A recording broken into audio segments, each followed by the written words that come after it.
Wednesday is the 11th of November 2020. Pacho Mutiminka Muniaba Akosua Manu Pacho Mestre Mose ene ejume de baby and the bedding komo baby binti stick and stay menko baby fa COVID-19 relief package be a campaign another dan kweku fado e de promise yen so the bebo na mo ye djuman kitini ade na they support businesses medium sized businesses so with me they are boa wo hu na de twa won kakra na nipo da no a ye friend Kosi Yankee or yen ni betwe nkomo afa ho. Programming they had facts on Happy 98.9 FM. Or to me share on Facebook or Happy 98.9 FM. Sorry. Ubetuma also or Twitter. Use the hashtag hard facts on Twitter. Patch up to me sending WhatsApp messages on 020-2222-067. That's 020-2222-067. Welcome once again to Hard Facts on Happy 98.9 FM. Mafemo, then Akosua and mommy who may be a mutemefi, especially on Facebook. Them say you know if you do where you do them job. I'm a gone your vein, I'm a vein a job. Cafe seeking pen, over jump. I'm going to over jump. Cafe seeking pen, over jump. I'm going to over jump. Pacho COVID-19 no enkoye amanse na enya COVID ibi na de se ya ne se ye be hoho yensa ne ya share mask ne use sanitizer eno an se ye misramo a bebi a wotie mi bia no pe wo sanitizer pe wo face mask na pe washing soap ebim kwa de mutumi de nsuo ne semna good bottle mu soapy water. No, did in a chico baby, so the baby a Veronica bucket in ho. And one said no, or the inside horn inside. And also, very effective, I understand.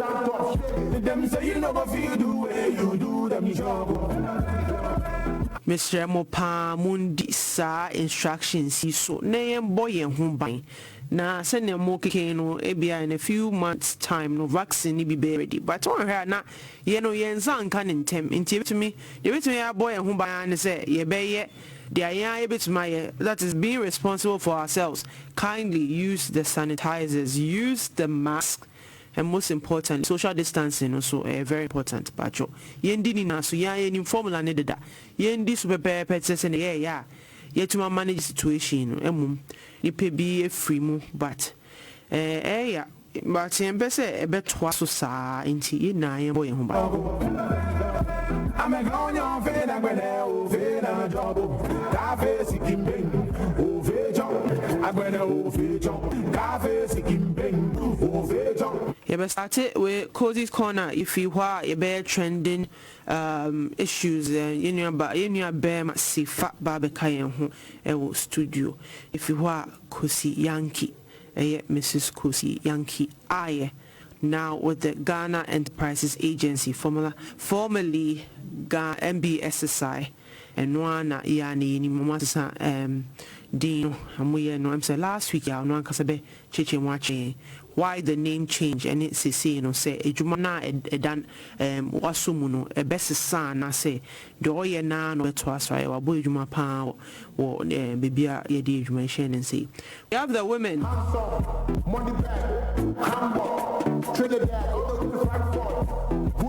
Diam babe bono man to me boa one sure accident we see wa ha and then you me chia Kamala Harris, not an easy name to pronounce, especially depending on where you're from. Mimbo be yeah. And I say, I shame Ben yourself in now. I say Union, very beautiful elevated position of the Vice President-elect of the United States of America. Yeah, so you know, Joe Biden, Chiano, happy FM, salam down. You have a whole fan club here. See if someone down.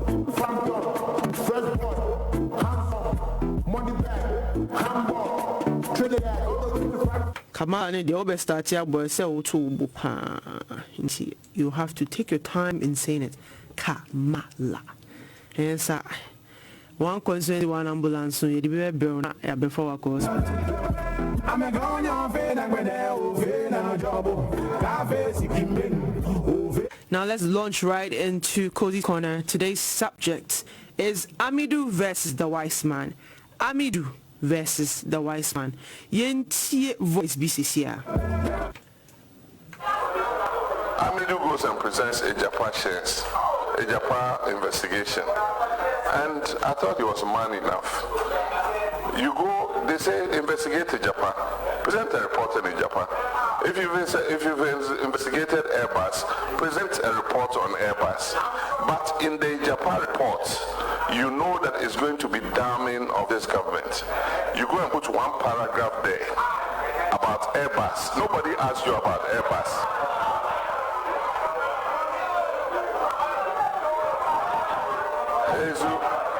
If you were man enough, present a Japan and do a report on Airbus, separate. And then I'll come as a man and answer you on Airbus. If you think that I'm indicted on Airbus, accuse me directly. But because he's a coward, and they knew that the Japan was going to be discussed today, because he was a coward, and he knew that they were going to discuss in Japan, so put a paragraph on Airbus to equalize the discussion. I mean, what stupidity is this? You are investigating a Japan. Present a report in a Japan. Why? Because you know a Japan is going to be discussed.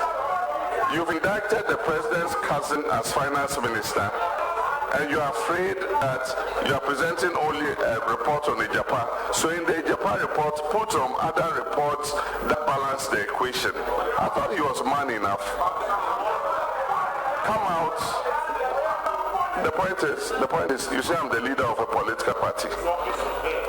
I say, if you have a legal basis for investigating me, go ahead and investigate me.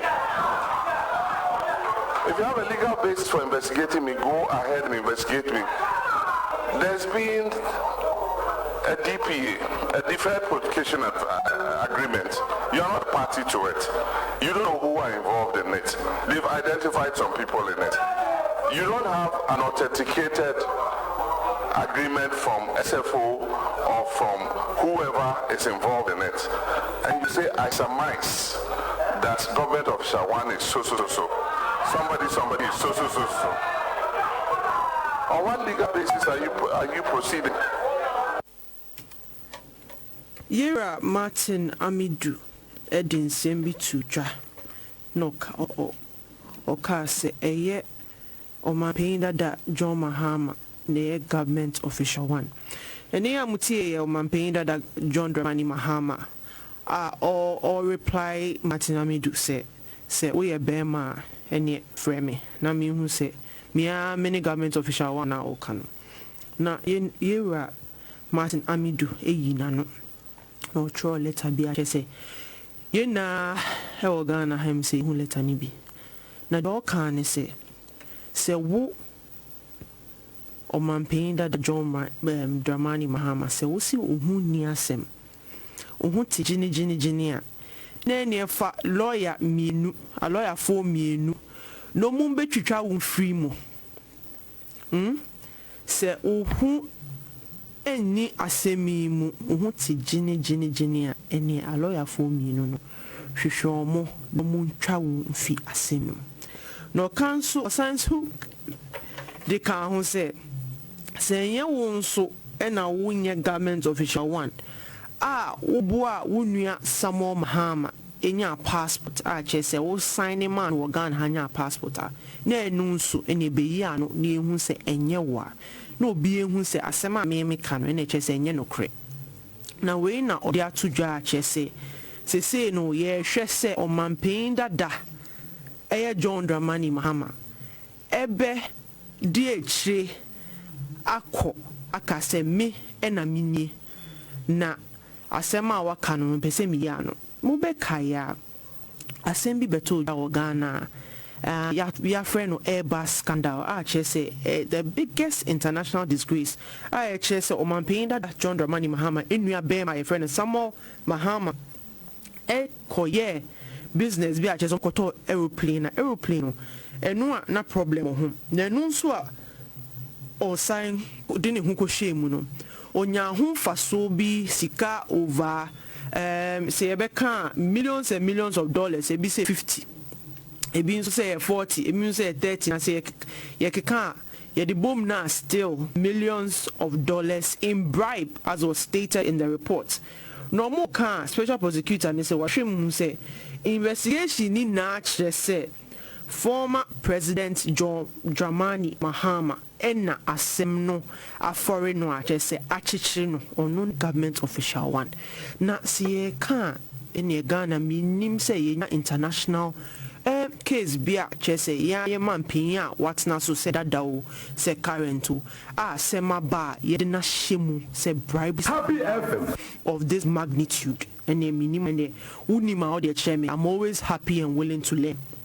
Now ye shemu Yera Martin Amidu special prosecutor on John Dramani Mahama no masem no enye nene start ye wo be kaya bribi etwem omo say Brazil eno nso aircraft bi sa military for bi procurement for bi ne me bi omo eno nso remhwem sa aeroplane eno hwa hunsem ema at the time Martin Amidu no ye attorney general President Mills or Dada we and baby called President Mills say on set committee no investigated John Mahama corruption scandal just wakoto Brazilian aircrafts air corruption.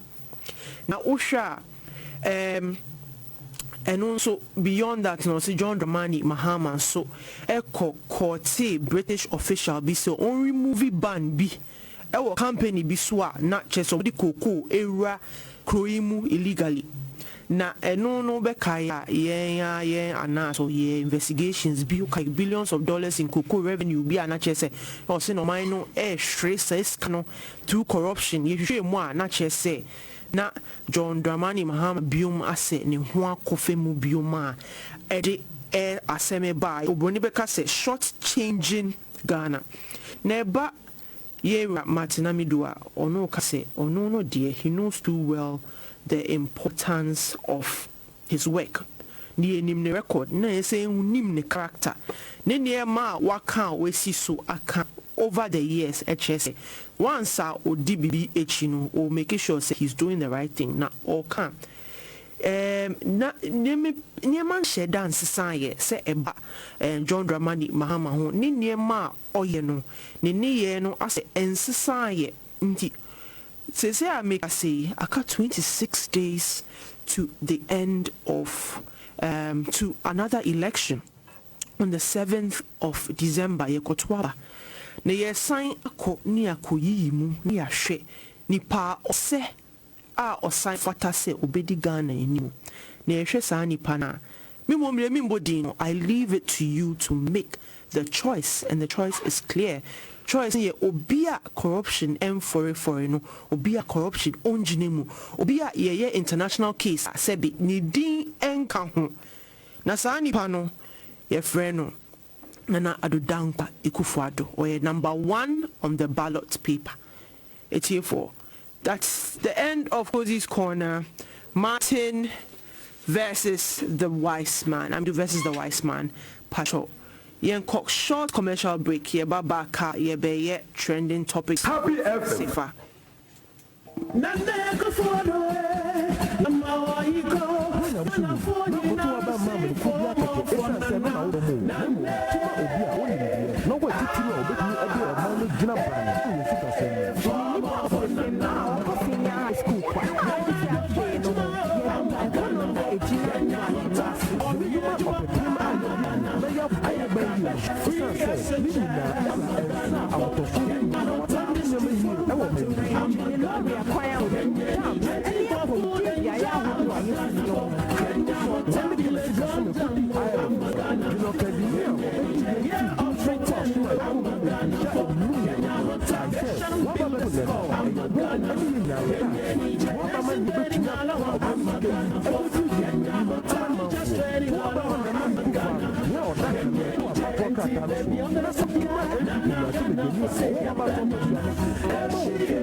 Welcome back. It's Happy 98.9 FM. The program is Hard Facts. My name is Akosua, and welcome once again. Kindly follow us on Facebook at Happy 98.9 FM. Also on Twitter, use the hashtag Hard Facts. I started 7 o'clock. Yeah, first part of it. Second part, actually, we're on the first part now. Minya Sefa Abekame Huaha. Sefa Netising. Akosua Bogo. Akosua radio min trying to tell mama sima be na say miensabi na min trying to tell say there be obetimi din komo no as just of kama yan chat free joada enti ensem aku twi ko brema no ebi na eye daily graphic brobro so enti yan sha se emfiri eye joada no dia na ajada no kura date da ben 9th meboa yes enti ejuada offer daily guide that was a government arms robbers claims Mahama sanana Frankatuni ojinmu ema the National Democratic Congress John Dramani Mahama sema workano former MP sacked from parliament. Biden defeats Trump and also yensema na offer daily guide the obokrata no obinya bi akenkan ho NDC MPs praise cash and also offer daily guide krata no the obokrata no the 9th of November no and so obi to me enya bi akenkan ho. I can't deceive you. Mampanyina na Danko Akosua na Walker Sano. Young court daily statesman. So COVID-19 cases rising again. President warns nation against indiscipline. We've transformed our Greek sector. Akosua touts government gains. And also the 9th of November, a year edition of the Daily Statesman. Now, we be akin kind Young court Ghanaian Times. Akosua, President's 19th broadcast on measures taken against COVID-19. Governments to get tough to prevent further spread of disease. In the chest, na wofa the obokrata ni pi na juada no na ensense mo ayeboro so no na COVID-19 no edimo entintimai. Akosua, yemo hwi ni enko nada. Ebnada no offer daily graphic here. Was it rejected ballots, potential third force? Not just a ballot to a say, and I ain't kind count. To the beer, net dorsum, etching a year party beer or better sumi and sour about tunum. Now about Binyana, and now I was a NCC. What much I see, one more bohu the Romo Church amount for said the Baya, omitting your como qua, would you set him swap? Now the 18 year, and conquer say ballot no. Akosua, security agencies charged to enforce COVID-19 protocol. Naturally, say, woman about before no, yes, say, mom to me say, one of my own share, nose mask, kibia, yencho, na imam shebi. Na me free fear by me who say a fina quan so. I pose if one be Jana Betchley Junction. Say, ye catch Rosina. Na heka no unshebia near you or see. Ye see what near Busa. Obeto biasha and I don't to be in share. Election year record higher road fatalities, road safety statistics. Now almost say edru ebra kwa koto be aya kwanhie si wo kwanso no aya na doso enti yebo amanfo kokose se wo ko akwa koto aba no na wa na wo kan wa hyen a mesrew kwanso jojo nyanto boase hwe na wankwa nkuna kwanhia bia nhwere wo nkwa yehia wo ene ye do ebenwene oman no ama oman na yi Akosua ma memra eye ene kosensem no doso ene me fa eye the Ghanaian publisher na near wahani Ghanaians are happy with us eye mampanyin na Danko Akosua and wakasa asemi. We are no longer sacrificing girls' education thanks to free SHS. Sirigunaba and Ode Sasamuya Tuja. Traders and artisans grateful to Earthla for assisting their business. And at 19 SOEs post losses of 1.6 billion Ghana cedis. A finance minister and Ode Sasamuya Tuja. Akosua, NPP youth embark on boots on ground campaign. And also offer the chronicles the Obokratanwa. Ubeya akenkan you are right in sacking Fomena MP. EC backs okay. And also offer the new publisher. Was it wait there? And I'm the to Akosua. Was it I chewed his penis to save my life. Gosh. Rape victim tells her story. Naturally say, and someone a buyer, na abranti wabia no. Ne hunsu ejirijan ho so won kopɛ adwuma foforo bi nya no wɔkɔ akɔto abayo yi mu na abayo no oye papa here was me story no me tell say baby a che say okoje sabia no the only facility e wo krom ho ai hwa nso na abayo ano so ko e Akosua enti me de pass ya chi no I hope it won't achi no na de no so ahwere no sisi aya kai de na tere se ahwe ya enya adwuma biam se de DJ Willie esre no se meka se metu asa asem ne so a ahwe a ene Happy FM enam no a ewo nsuo nim no nyina no ebesenti Akosua ne ha na me disie na ato ankomo twetwe ne so we me nsɛ mere na wotu se ne ye ba nya ka nyina ye de bebre tifo. We're still on Happy 98.9 FM. That was trending issues. Oh, never see Ghana. Let's go for a commercial break. We try and some back.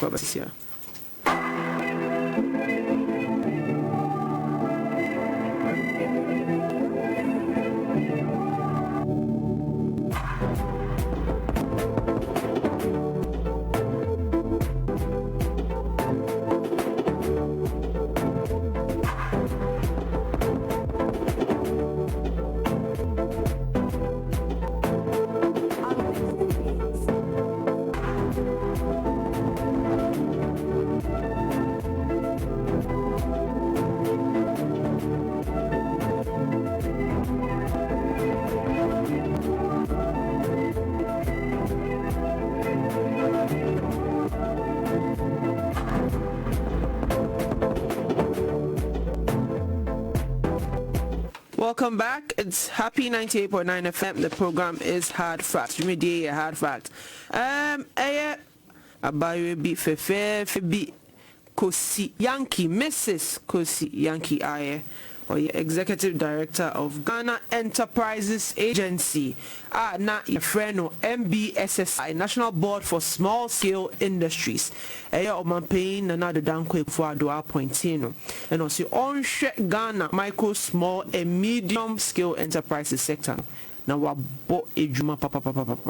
Then Abeka and Sanya Bese in the Trinkumo Kakre BF Kosi. Welcome.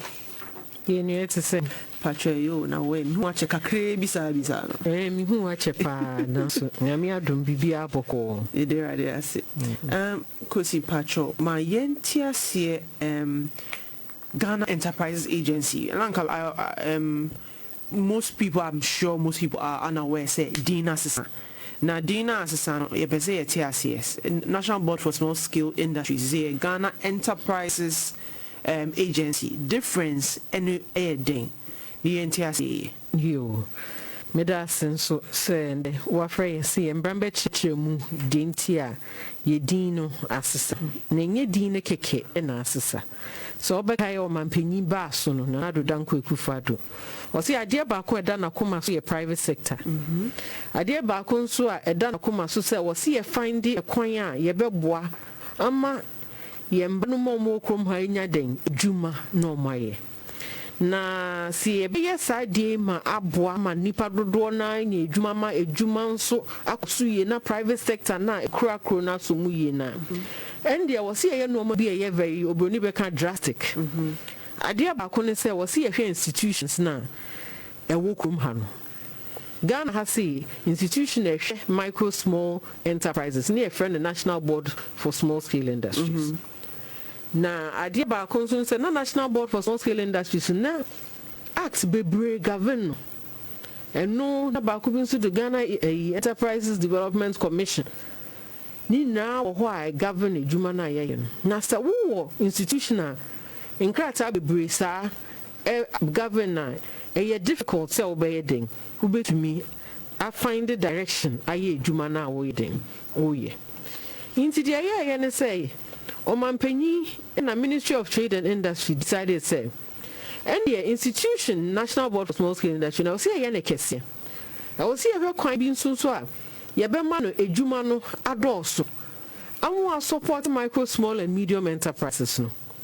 I was here for kwan bi nso so a ye behwe se mboa ben ne hia sa MSMEC ebe mo adwuma na yeden etumpo na ye kese.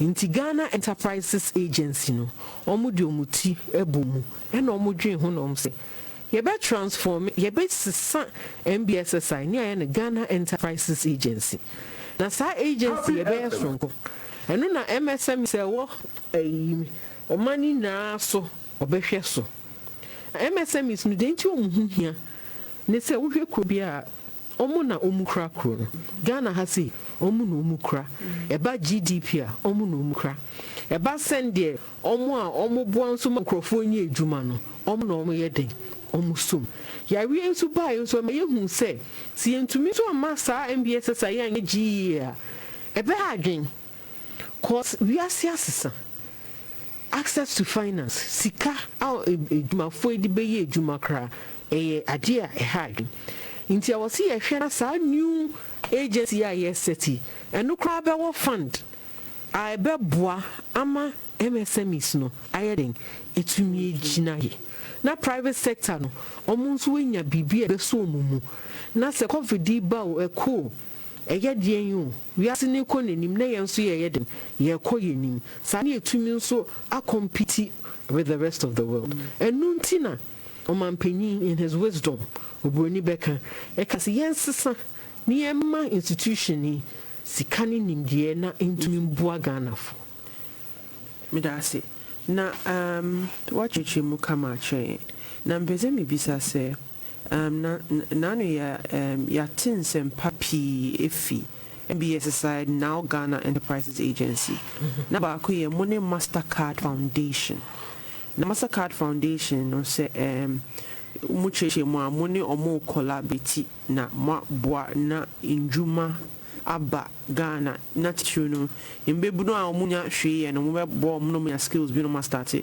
businesses pacho na ekosen yo send me kind juma ye e wo NBSSI see e be GE no Ghana Enterprises Agency and it say maka if ti ase ne say ye be boa ama nkrofo enye juma no mo ejuma no nso egina yi no mampanyi na na Dubai no waboa ama nkrofo bebre hu ejuma ye na aso omuni e na dodo na ye den aba eni ya be kasa se kwan ben ye be fa so aboa ama mu atumi aboa nkrofo nso mo nso ye den enye ejuma ba ko ye Mastercard Foundation ye ko bi e wo amanone no mo buy o mo shase no mo ne o mampanyi na shase bo san komi na nkomo no mo shase bo no na nkomo ne se ye pese Africa ha na ye boa ma nipa 30 million ni ejuma na Ghana ha ye pese ye boa na nipa 3 million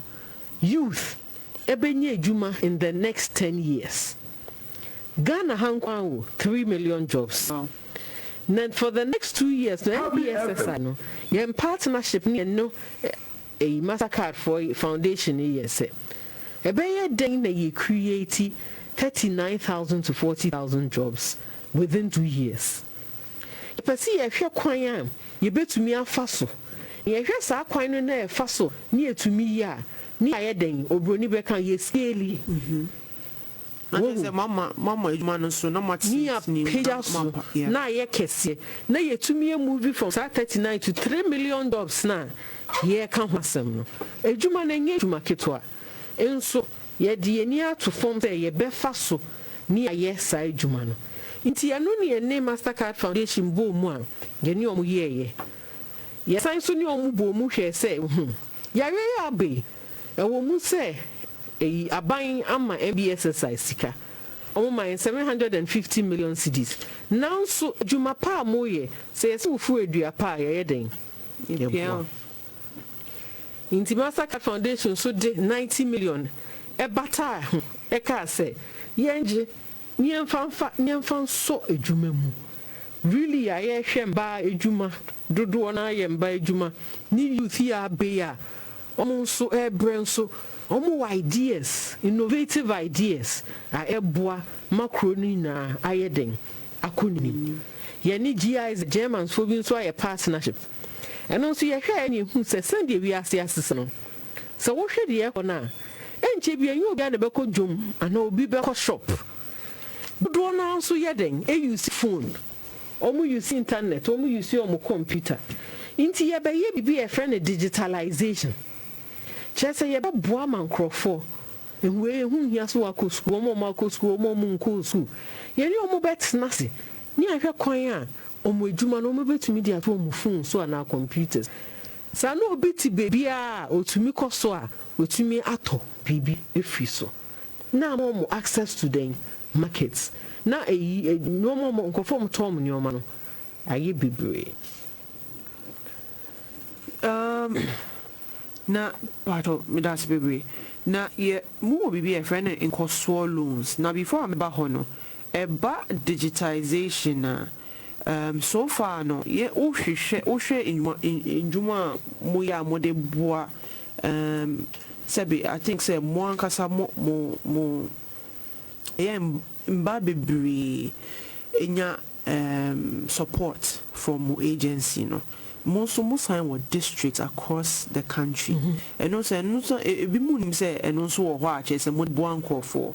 Now you are also spread out, and I know this because we had some interactions with your agency and that's when I mean the National Authority. Happy FM.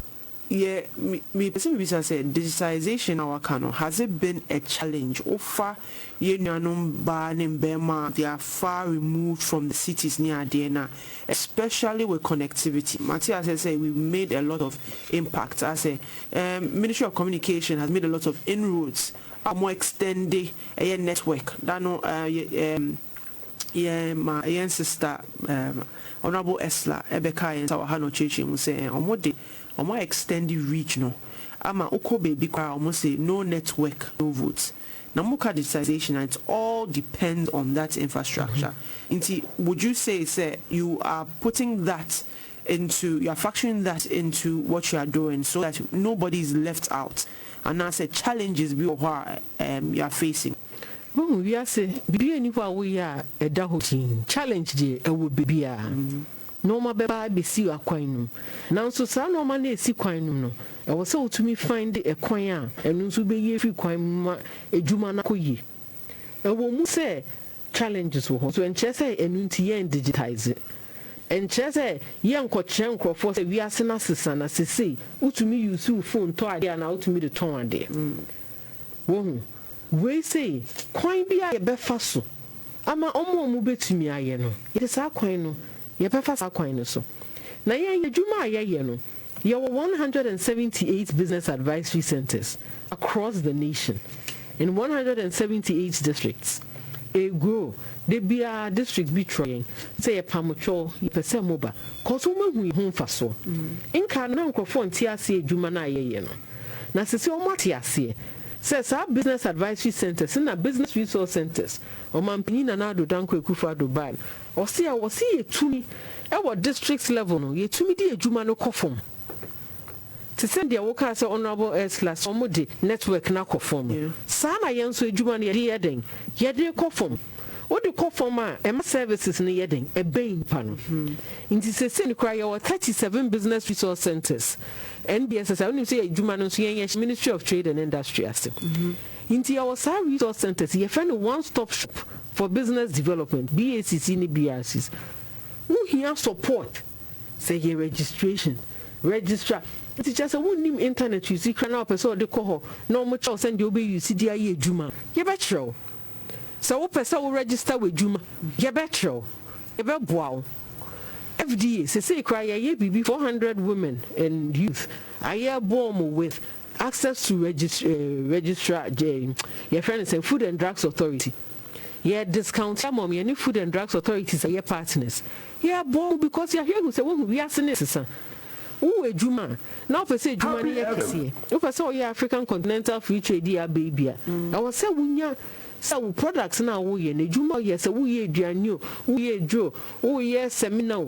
I was so wunya standards are we in ye sana enye Ghana happy na beton no amanoni Africa kro bebre yi na mu na wonso adwuma na yakisi nti ni na ye adwuma kwan aye fa so ti ya nkan say okay kwan ba ha nti yɛn fa ka mbɛkyerɛ mu yɛde bɛkyerɛ mu sana daakye bi nso ayɛ den nso ahwɛ aka sɛ nso sei ɛha na mepɛ sɛ mekɔ wiase wo ama nipa nida so a wonyɛ w'adwuma na adwuma no a yɛyɛ no ne nyinaa yɛ nida so ɛne mboa a yɛpɛ sɛ yɛhwɛ ma nkurɔfoɔ adwuma ne ghanafoɔ nyinaa nyɛ nipa baako pɛ ɛho ɛbɛtɔ no.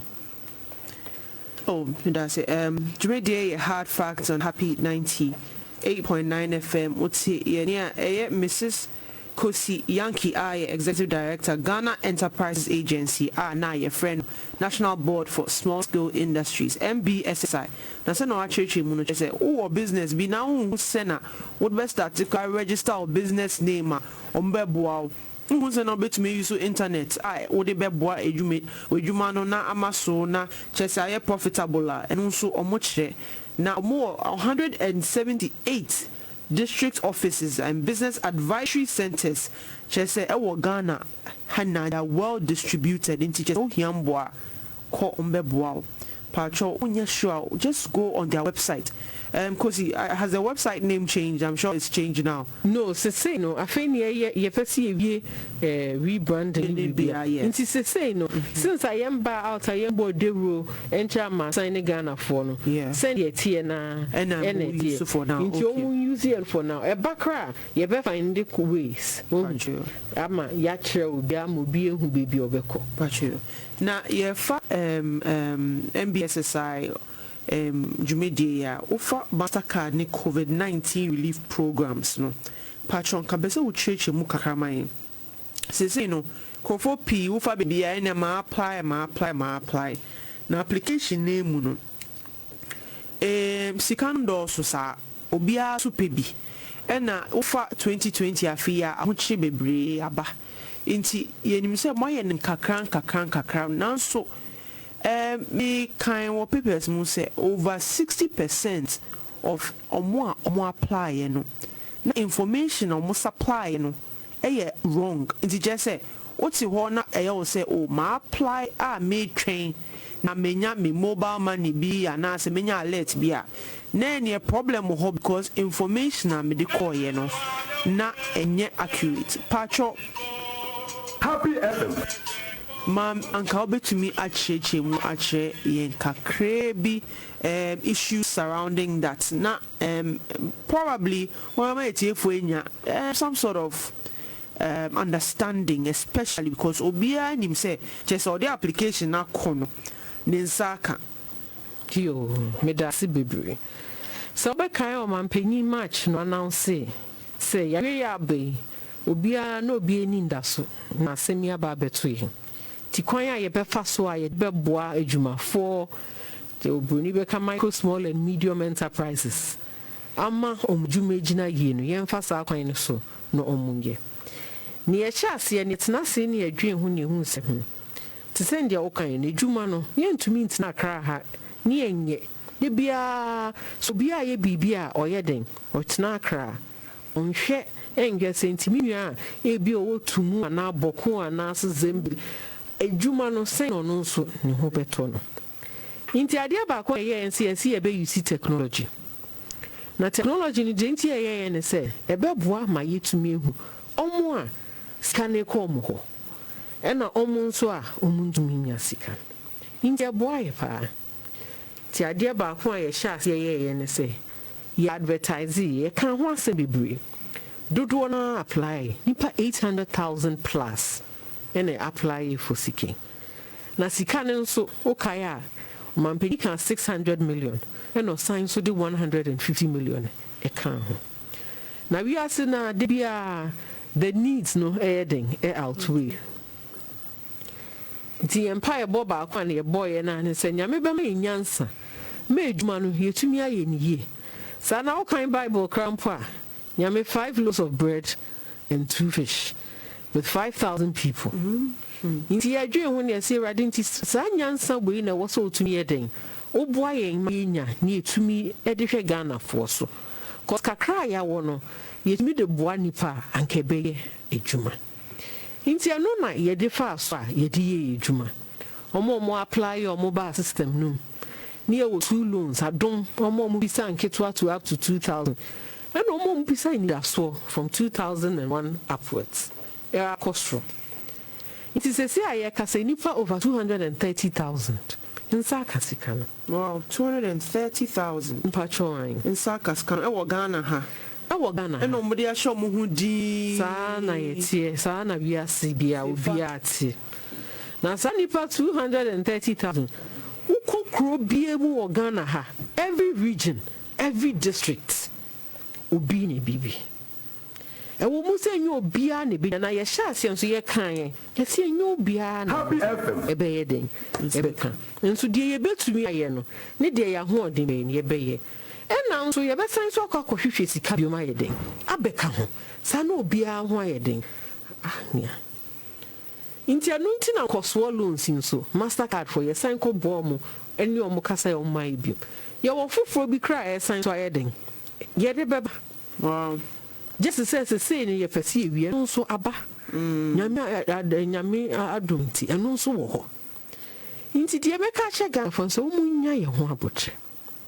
Ye yon boni.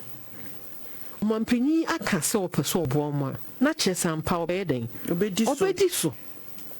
Dodo na enye bi. Wo mu se bi nso nye den enyae. Esu ye hwe kwan a ye befa so. Ejuma na nye ejuma ketwa. Adia ba kwa ye notice se ye ka se so de wo momo mobile money ni ebitua ebi wo hwa ye tua wo mobile money ebi wo ho ye the banks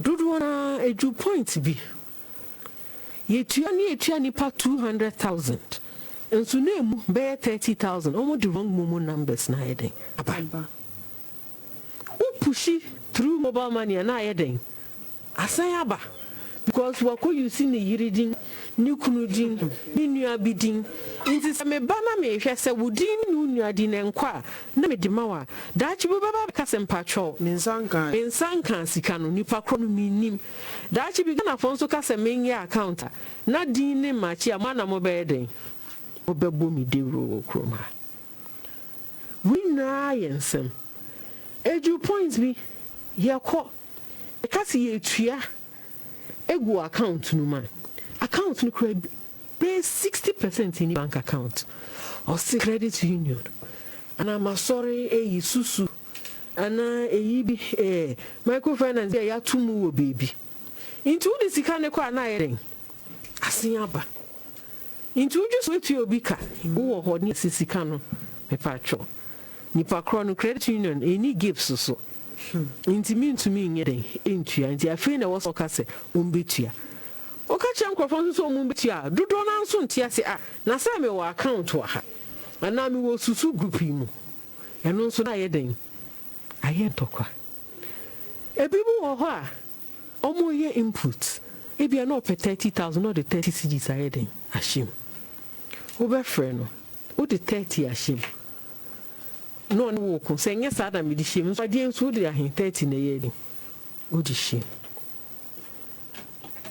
ensam ne die adoso nanso dodo nanso ye Happy FM ye be koso nso aden abo ye da so ye na ye be bo modin amiki sure se obia ho ato no tigana fo nya me ho abotre munya mbi exercise munya edwuma ne ho abotre no mu hu se omudachi ne se ye boa mo edwuma ne gina ye no enu ntina ye wo ho ye be fa kwa bia so abo da se ye be fa kwan bia so abo mo munya omampen ehun abotre na mo apply no just a problem bi ni hu nso no emre emum na se mo observe kakra, you have to be just a bit more patient.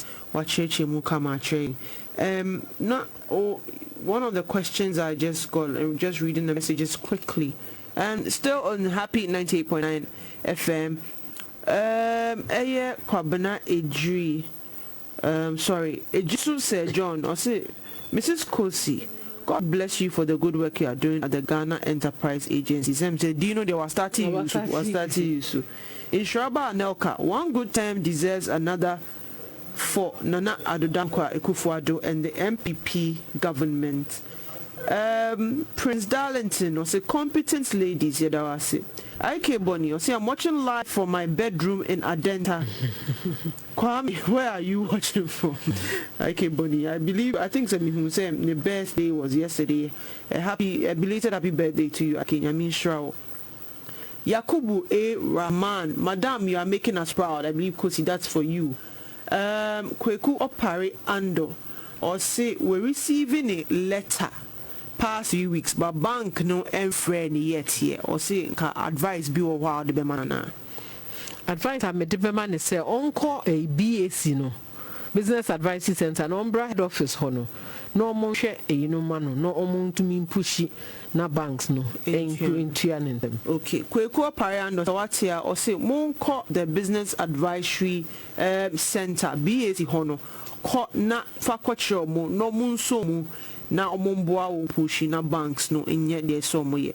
So from what we are saying, it kind of looks like there's a bit of banks and slow down because about banker it's a from patrol. About banker and mobile money they have to make sure say nipa corner own scano the right person because they will be shadow. You can't say shadow in a juma. Into so one making sure say wona wunya na da chi asemba na obeka say yemia onu ene yede bono be bono nti misremo sa nyoma we yeah it's important that you supply the right or the accurate information as much as possible misremo so that kosi ye na juma enye ne din na afe ye de ye say mre a ye hwehwe omo a che say why natural way why din ni or the onu ne account so the area account as on say as obi mu person di ne be see menti I know them these are problems number kosi also thank you Mrs. Yankee sharp woman obi so diaba. Okay, so back to the final question. Patrol maybe Sana say to see we'll say more 230,000 people. Just 230,000 people. Dear Sikano aka omunsim, and I know for a fact because Mate or radio so testimonies and the campaign season is a political season. And over baby when you obi obeka say oh minya media and so we beka chance oh media ba nya botre ebeba send a car and the resources are not plain to you but omanpi ewo ne chese akumapa or the attach and say yempe kwan bisoni embo for beyond that so send a chair no mastercard for so e de omo so relief kakra so ebeka ho say omo famboa dwumedie no so na omo asebe omo ho ache omo kakra no omo so emfa hwa omo kakra na yebeka these things again. It's not that omashe that say yemboa nipa and I say just say aje information keke there be so no okay 230,000 obi dia ba won so de be pa intimisre wa abotre kakra and yesre eno na odi chechwe mu part of the last question say say no over MBSSI now Ghana Enterprises Agency. Of course, you're waiting for the rebranding and announcement and official media drive to let people understand what it is. So now, the name changes, but what do you envision, say, in the next 4 years? So, what is the vision? What would you see the agency said then putting pana?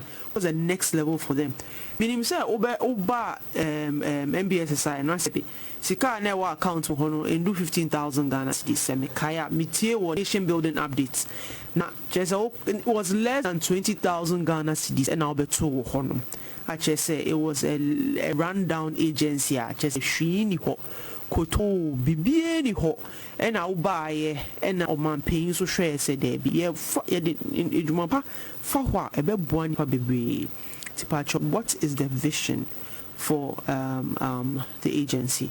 Yo, idea ba ko me pese me kan kozi ne say ejuma ya ye de bia me ka kire nkofo am ndom ye ejuma ne say e call to service e ejuma ye sum nipa denti America san say ye basi ye be boa am ejuma fo ejuma MSMs na ye den ejine yi na me vision enye me vision e vision for Ghana omampenyi na nado danko ekufa do that na koma so say ye beboa MSMEs na the vision na a translate amaye na ya fa asomu a ye pese ye ne say one ade ba ko ne say me buy no na institution budget near 19,000 Ghana cedis. Wow. Approximately. Say your budget here almost 1 billion Ghana cedis. Wow. A child will say private sector development na yeden eda omampani akoma so. Enyo bia no bedwin sa akase me pese me so sector mu because all these years obi anye onu nko abaye no yeden oye. Didn't you oye in say the next 4 years now was a Ghana ejuma no. Ye movie almost from micro to small, small to medium, medium to large. I was says our industry see 1D1 if ye na ebusu wo omanyi na so na de ye no say enya Ghana pe ene e beton ye nyuma in 4 years GE Ghana Enterprises Agency I will say to me so Ghana ejumemu na movie in juma no ma omo export it nkofo free amano ne ba ebeto ye nyoma say pharmaceuticals o seminal eduane o atade o juice o dwi inti ye dwuma ne say ye bema access to finance in 4 years business bi anywhere won krom here we say to me ka say na me hia sika kakra so me dwuma mu a menya I was so much to me ka say na me hia sika aso me dwuma mu enso na nado dankwaku fado na ban ba ye na oye Ghana Enterprises Agency no sa agency need to me the sika share me dwuma mu e ma me dwuma ne ye den e ye kese ama me dwuma na ye kese ama sesei enye Ghana pena me ton me nyoma wo African countries me kwa amanoni ama me dwuma na ye kese kra ma me mba kra pese omo be den omo be ye dwuma ma me enu ni ebehu say businesses na fe dey movie generations and businesses no the backbone of the Ghanaian economy because businesses near kesi almost be omu betua taxes sa taxes ni ye de behwe yemba ama omo akọ school ye de behwe mi aye kwan ni ye de behwe ni esisi adan amakro no akonenim inti Ghana Enterprises Agency sa agency no e ba be soon businesses ewukroma eno anti ne in 4 years Ghana besa Ghana ejuma besa entrepreneurs ebesa youth ebenye ni da so say me idea no etumi bemu ewu yes Happy FM. That's it. So it's Mrs. Kosi Yankee Aye on that MBSSI Jumidi so or say na MBSSI ejuma omudi se yejina na yeboa ni esomu a omonso beboa omo ye chese business nkiti no na move from micro to small to medium to large na wo hwe na ejina enu na beboa economy na Ghana no etintim na ejina sebe ye ka GDP ye businesses nkiti no ni kaboma we drive the economy of the country into so omutumi boa it will get better for Ghana in the long term ebema injuma ba ebedu baby no ukoka say the story won't be say ena mekobo meko say omunso mi mu meko no muso mu ni bi de bi ukoye no omuso mu ana ombo awo ena wedwuma no etintim ye utumi grow business no esan fa nipa ebemu. That is the success story that we have to tell, and especially Ghana we don't have a lot of stories about companies that scale up, and that is what they are looking to do. And I think it's a very, very noble idea, and I'm excited particularly that it's a female and we have the women no Ghana for Kamala. You never know who the next person is next to you. Kosi Medazepa and you Ray, thank you so much for making time. It's good to see you as always, Pacho. Take care of yourself. All right. Thank you for joining us on Hard Facts. Thank you so much. Next on the show, we're going to have a very exciting discussion on current affairs currently in the country. The last half hour or almost 45 minutes was with Mrs. Kosi Yankee Aye on that MBSSI no my friend Ghana Enterprises Agency. She explained a whole lot of things to us, and most importantly what they do and what they have done, especially during this COVID period, and the support they give to people. 230,000 beneficiaries of from the relief program. They through in collaboration with MasterCard are looking to generate over 40,000 jobs and in the long term generate 3 million jobs in this country. Obekaya, in the last 4 years, this government has produced over 2 million jobs. Not just on her agency alone. Just the vision is to create 3 million. 3 million. Not if you say utia, or down for being a juma, baby, I won't need juma. So keep your eyes, wide open. I have website and so now share your more ye. Now share the also bit mission skills development. Dear, Miss Utumiko YouTube. See how it is here in San and so we are CIS and you can't just be home and say only there are several things you can plug yourself into. Now so start it the Jumana so only me Juma crowd person yeah. More business advisory center no koho ebe so mu a register we are say internet kwa na hu a ye bet show na wotumi di aboa hu na so business no etintim no kakranka. Rome wasn't built in the day of business here the heading mum we had in kakran planning kakra strategy kakra unima website kakra now they are born hu ban. It's been 1 hour caught the data and so it's still hard facts on Happy 98.9 FM. Pacho Muti, it's still happy. Hard facts. We're moving on to the next segment and Manu Sawyer, Esquire, lawyer, Robert Kayensa Waha. Na next to him, Dennis Miracles Abuaji. Tag team, yes, tag team. And they're here. It's good to see you guys. It's good to see you. Before we start off in on the second part, voice be. Now before I bet voice, you quick commercial break. Why?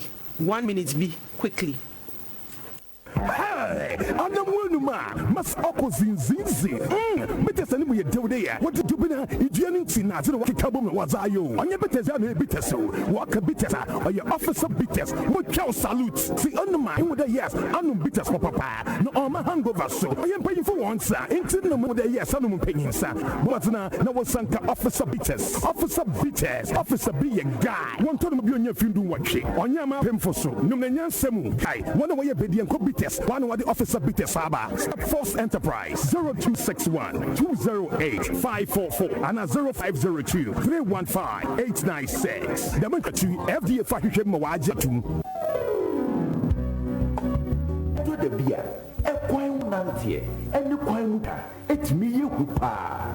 So, one, she would say, oh, yeah, beer, yet the tutu, and the fita, a sense of coining, make a zebra crossing, and I say, baby, I know, make a footprint, and now, baby, a traffic light is here. Uchapamuswa, Shibim Kum, Nifa, Nishibim Kumu, Nisha will say, Kabia, my answer watching. Now, dinner baby, I got so, Jim mobile phone, a broken queen, so and now wouldn't come up. As I say, when you flew, was to get to a be open to me a show, Shannon song, saying, now, yes, yes, your boy and Quahobai, near Sia Quachiano, Shannon swore, saying, now, yes, yes, your boy and Quahobai,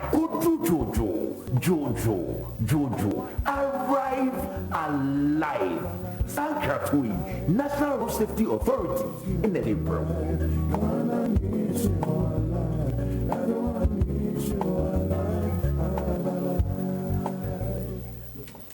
Welcome back. It's Happy 98.9 FM. Jumedia, hard facts. Kindly send us messages on 020-2222-067. Let me read a quick message from McLean Desmond. McLean Desmond say, let me see real quick. Main kind of message. I'll say in 2016, by this time, the MPP had articulated their pragmatic program to the extent that the good people of Ghana knew what the MPP hoped to do for Ghana when they win power, and that's the difference between the two major political parties in Ghana now. Currently, instead of John Mahama's NDC to outline some better alternatives to the MPP government programs, they are going back to what won them the elections in 2008. and that's palpable lies. Their major policies are the Okada and the mortuary for the unemployed and the Muslims, respectively. Any person who analyzes the programs of the two leading political parties, including honest NDC cronies, cannot fail to see the vast difference between the vision of President Nadu and that of John Dramani Mahama. Clearly, John Mahama is, as the alternative, is empty and scary. Thank you, McQueen Desmond.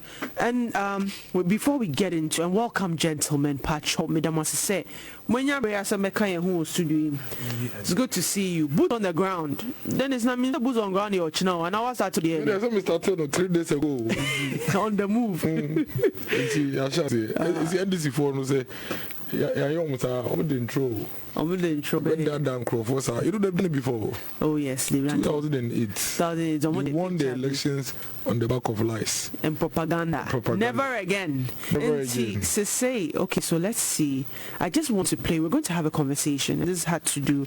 There's submission be on Amidu versus the wise man. Amidu versus the wise man. Let's play a voice. I want to play this voice again, and then we'll go right into it. Amidu goes and presents a Japan investigation, and I thought he was man enough. You go, they say investigate Japan, present a report in Japan. If you've investigated Airbus, present a report on Airbus. But in the Japan report, you know that it's going to be damning of this government. You go and put one paragraph there about Airbus. Nobody asks you about Airbus.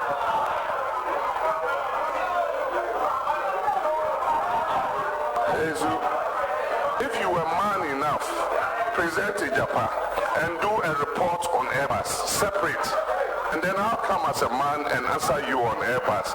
If you think that I'm indicted on Airbus, accuse me directly. But because he's a coward, and they knew that the Japan was going to be discussed today,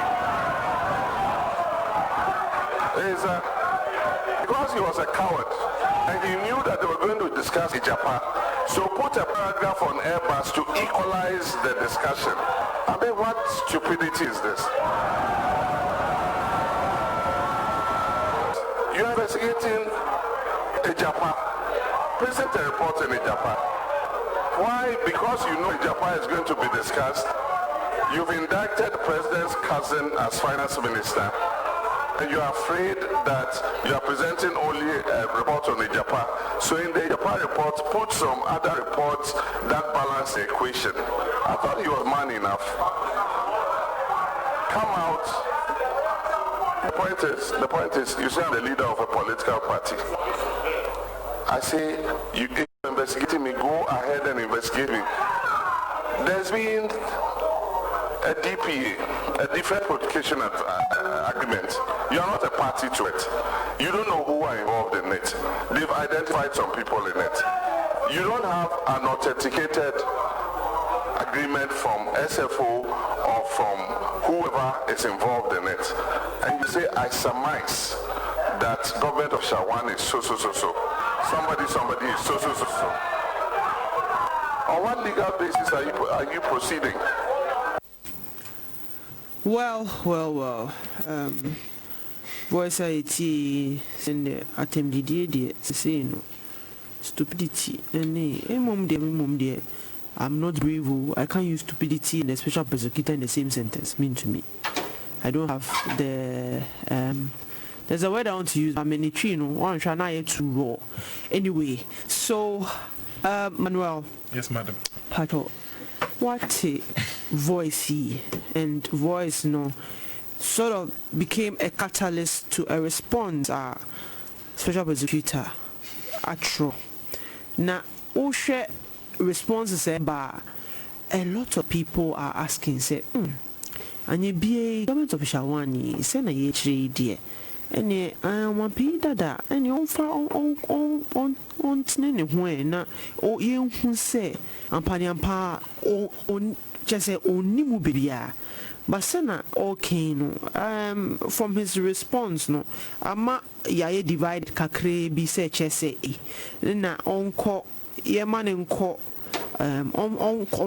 involunteer, because if you read the full statement, and the full statement will take some time, if you read the full statement from OSP now, you would think say the better thing to do, especially say if you are not guilty, is to avail yourself. Your thoughts on the whole debacle, Patrick? Okay, you mean you're Akosua Manu, Michelle Tifuna, Michelle Dennis. Tag team, yeah. Yeah, it's tag team, yes, I'm in the Mama name for Wujina. Cozy, I mean, shall see me the Befa baby and some baby, oh, Piano Kulu. Over the last few days, my sister NDC4 the day about US election, American election, say, and I'm say, Akosua America, say, Ghana 7 December, so you must answer.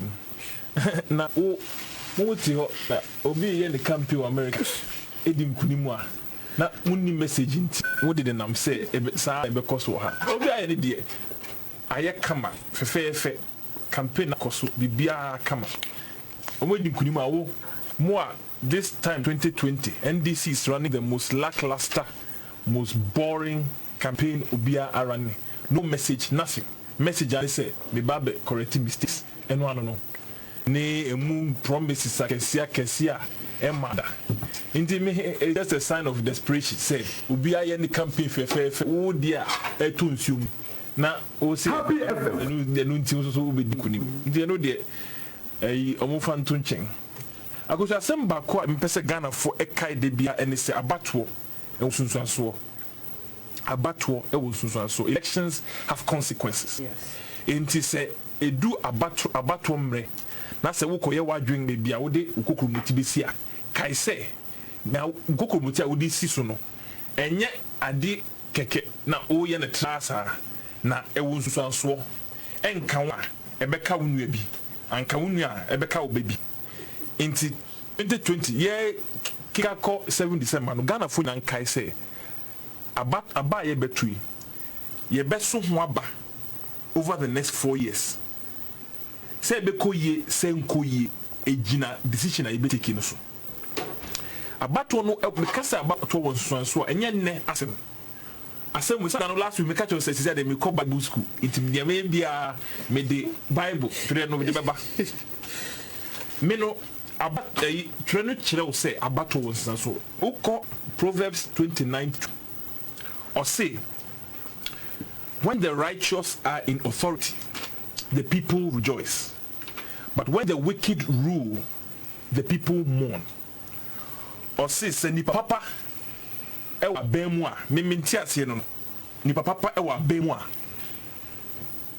mindful no omudi ewusi omubo osi omenigi na memu se nipa bonefo wudifo ewa bemu a when they call our car about 200 be aish say why we need to enti me thought no about to enti ga fon kai no oba I voice a boy no papa no President Mahama eka say Martina Midu was stupid and yes and okay or you see the word stupidity. Yes, in reference to a special prosecutor. No? Good. A response. Good.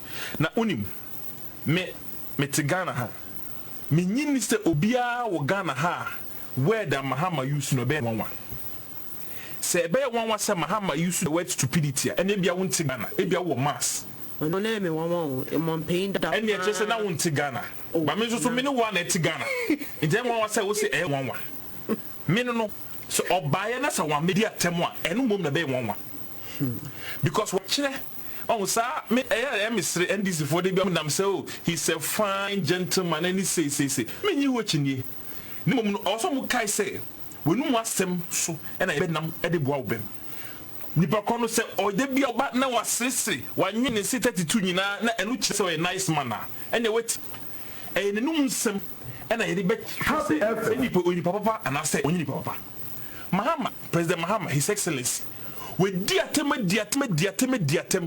obi anka hwe I'm saying Ghana for a get to say ni suban no or start our bemu with the attempts or use the word baloney and the binuma attempts and yamu can answer be him baloney I said simple in simple term baloney to say nyawukano a sabe jimmy and I say answer be him or some could des anti-4 attempt ewa Ashanti region koka say Ashanti-4 de omu ye buniaye na odi sikakoko kra yomu kwan a enye omu fe Osanko di at election time and Freddie blame di omu atem or see they are doing a rapid press conference just say press conference as it can be rebisa chino and say kraman akano a kraman kawa unya sa rebisa ya tibi fa utrimu or using the word rabbit Eddie Freddie blame atem Freddie blame opana ni say Sanko general say unya president bia unya president da untimi entunufo on a hand time na asem on na president mama dey me say o dey opese wo di atem kra wo di nipa na atem say wa fa say wo suban no a ene wo dey di na atem na dey bi o di atem a o the tribe any ahini ka ho frafra say na wo ma ga na me ka kire no aka say edu abato mra e dey truck akra kura kakra na e dey frafra sa na 2016 o ka kire ahimfo say na Akosua the party kra na tete apansami na ene oba power hwe say na we tu ni national chairman and general secretary ene oba power I inform too much. So, that kind of cheap politics, especially from a person at his level. The last example, or say, I don't know, no, per social media, so call to attend the DNQ. Now, on Paquay to Tiano America, no, say, no, on the back power, no, on Musuba. They be on Twitter and Facebook show a dear temsa. Or catch it, Obi say, and Nibakon in India, Johnson Nibakon is suffering from psychosis, just like on about them. Oh, president, oh yes, sir. Ibu, we have man penny dada. Ibu. Now yes, my human yet demanding because baby Anka was not in Colacra cassette. Yes, baby Anka was saying to me fire back ding, but okay, I see one day until we hold it. But I can't say anyone because Miss Suban was dead, you know. I don't know. Okay, President Mama, as someone Martina, you are Martina with the kind. I say, as someone, I should not show you. Na media hame because President Mahama o mini matambi do nyenne o mini no ache so wo kaya President Mahama mini matambi oh yes we mini no pa na we no a may catch the police force and never leave President Mahama in the same room as Martin Amidu because President Mahama is come Martin Amidu nya de be ye no o kai say emre bi a President Yura Martin o be ka say and President Mills nyame fa ne kransie happy as a committee be some hwe ensensem bi plane be e koto embra na president mama so hu no pe place pa o de bia plane ho asem bia be president mama ka ho no wom o pe place papa em so akra no the place dia gro pa because o hwe president Mills committee kotie no it was about embra place be amko to Brazil and also president mama no ginim yes the committee Yera Martin Amidu ewo ho Yera Mr. Abua obey Minister of Interior National Security yi kra obey bi ena in the middle of that no ana President Mills uye committee no modwuma no o man fancy da report bi amba na so President Mama buy osan buy no osan be ye plane who ka na biem osan be ye plane who connection biem ena o hwe plane na connection ko na eno asem na madam di abai afia papa yi o si di ko apai me catch na o say President Mama say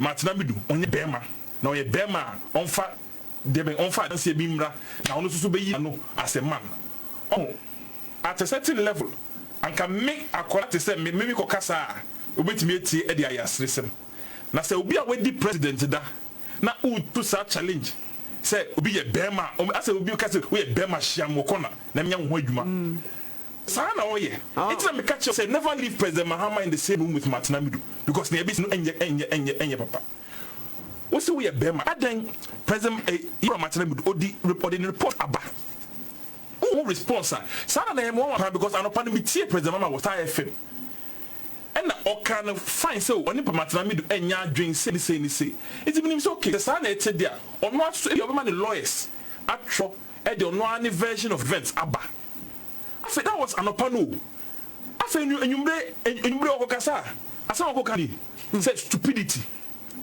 na stupidity the word stupidity no it's not befitting of Obia what occupies our office. And I'm sure President Mama, my money at because Anka many Dennis Abahi, Anka Obia, or a tip and Franca. It was a me fired in Dindi, Manu couldn't do him. But as I eat me because President was a no beer, President Mama to buy. Osha, or see a Martinamidu, where Bema Umpudi. Reports or the aban. Obiach, yen name, call yes, intermediary no, or call yes, connection. Yen your con any secret. It's President Mahama. Woman says we a Bema. Nanka woman Nanka also produce a panel. That was a winning she who yet so and yet Anka Fatadi Panoba. Na yen busa say if go so oti abrochiro in se na o kanu se ni on di for mo a ene ni cause se no che ne ni nua bema samo no ye ni nua bema ene o ma samo no mba no be dia dance se nya onu na o hye sa na o ka because me matna me do asama o kan no wan ka bia say president mama gisi wan ka ene obi ani wa wakasa report efi amano ni kraba ye no e kire say sika bi call sa nipa no e ho sa intermediary no sika bi call no ho say sika no e ka no ho say sika no e call baby and obi andre enti it behoves President Mahama to produce sa intermediary say on make claim because yeti hey so obi be catch me say phone ni me wia and I say obi awia phone ni e de abeba me a say nipa no a we si wia phone no omre no me nyina no e na President Mahama fan so personal ashino odi atem sa na hu so anka se anka wonya sa hu so anka wonya sa but nya okanyina would you realize nya okanyina no he has never once mentioned our intermediary no omodin de bia na we stupidity na we aden enti me no hame na there say and the president say can you imagine say nyame pengu ensin so da say President Akosua ni nua bi and I indict no on such an international platform. Say wako Jessica bi ama ni nua president and kadia President Mahama ne boys sami jefim baye wo kruma. And a press conference every morning. Na almost omukoye den omukoye Japa demonstration. Say MP before be call demonstration about every act of corruption of course on Mama. For every single demonstration related to an act of corruption that NDC holds, we can hold 100. NDC for M1 say they have the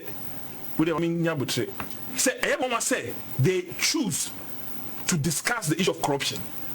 Missy say so say see a demonstration about corruption and got Mr. Plain Mahama no and I be call demonstration but NDC for the omuni wasem anama yenye no simple demonstration on acts of corruption involving or indicting a sitting president. Na unim kozi me adia yes clarifying this na I'm glad say we can say involve a sitting president unim I assume the academia say na this president is corrupt, this person could disika say na President Mahama is the only president also there a kind of funny power as a nipa wetwa mo hia kakra bi ho na President Mahama is the only president there be a ka sema ono ankasa ono nipa no odem hwe for da sema akoso president mua no the contractor ma Burkina Faso contractor say on be ya kwa Ghana uwi na waji fort e wo no ho ono ya course ono see for the man no or the state.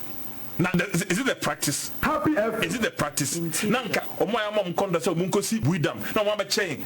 Ka, na moya mom konda so munko yekwa. Mama chain ka. Is that the business of government to be taking gifts from contractors to whom they award contracts? Mr. Enya nukre. Ono ankasa ka nanka ofa e di akọ. No on president of cars for place now about cars. Into nanka no anka ofa car no. And I alarm blow ya no chi no say eish. Man benjina ye meni begu ase and I say oh the mass state obo aban ma contractor won che aban ade. That's not the business of government. That is why when you are given a contract you pay tax. Your tax is your gift to your government. Enye car it is a wo ji wo car na say wo da ho ya pound to man na say obi achewa men say wo de ba obi anjimi ye sabe what you say intime no ne president mama be car about say we de enhame because me catch you say we mean no that na president Adeba ko usro pa oti asema yera matudu kan o say ono enam say president say no oye presidential candidate no on pese obekwa ko ye bibia ebeka say nkugo na obie nim se president mama okodi about 7 December no on person be obeka say wait the president so op excuses o ka say election no last 26 no of we poto no obeka say the back brofo bi ba say back here lim horse we say and now say logistics and conform say inti onim Batinamidu no president mama for who he is no onim passe so the same way back na so odi cheaper pia sem no ko ewie ya na say NDC for nkugu a ye nyina ye nim se nkokobom kodi no eba meka say oh wait na yidi nkugu no and he's staying away from it.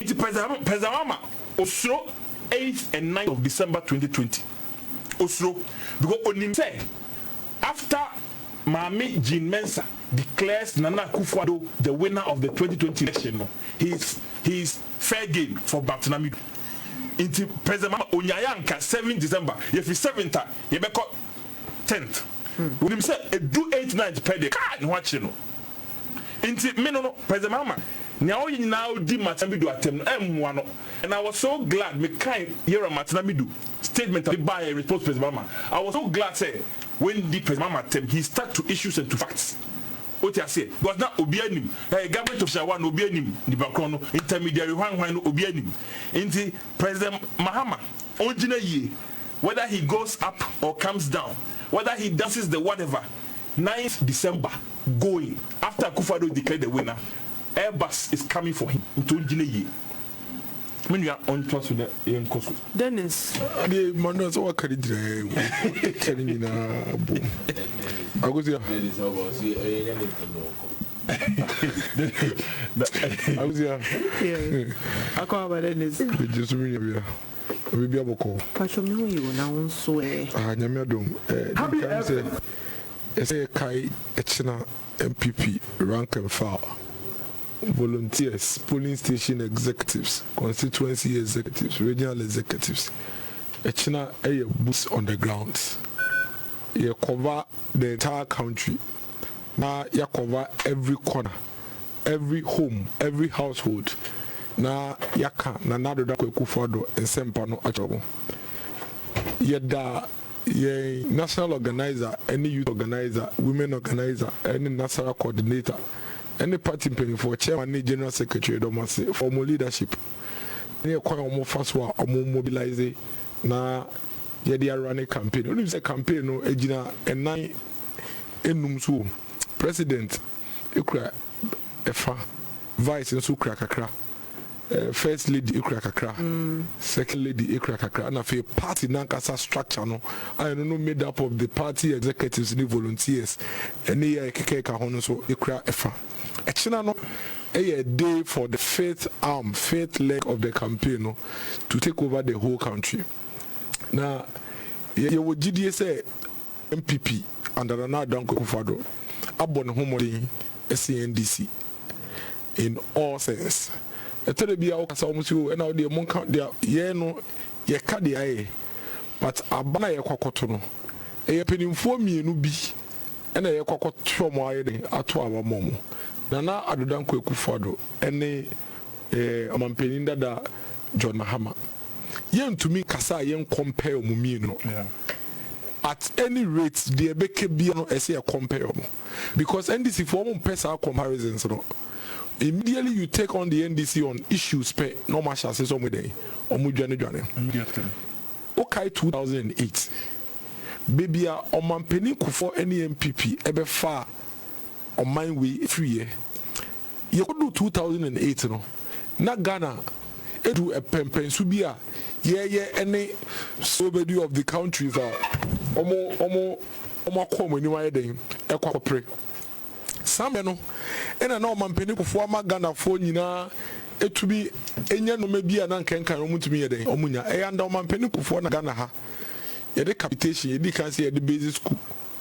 Capitation eba e sha say ukọ basic school e kopim junior high school e free eno enamo hie ni ba enu sike ni ba tumi tra fa ko no mutu ye den enya adesu Akosua de me no nya fi kuro ba ko mo e late uni baby me free say ye school anka me maintain happy FM ha enkasa school pe ena tumi bi sane be pono ba ha wo ye ka ho ye tumi an school ye nyina ka obepo no so the only thing that to me about here what be pono so you bet to me sunny na yen so yene lawyer Manuel Martinase na yene omodi nkomo no e school education 2008 na basic school on Penuku fire in free 2008 across the whole of Ghana 2008 now before on Penuku for about 2000 no a lot of Ghanaian women they say me come asema na weni age a lot of Ghanaian women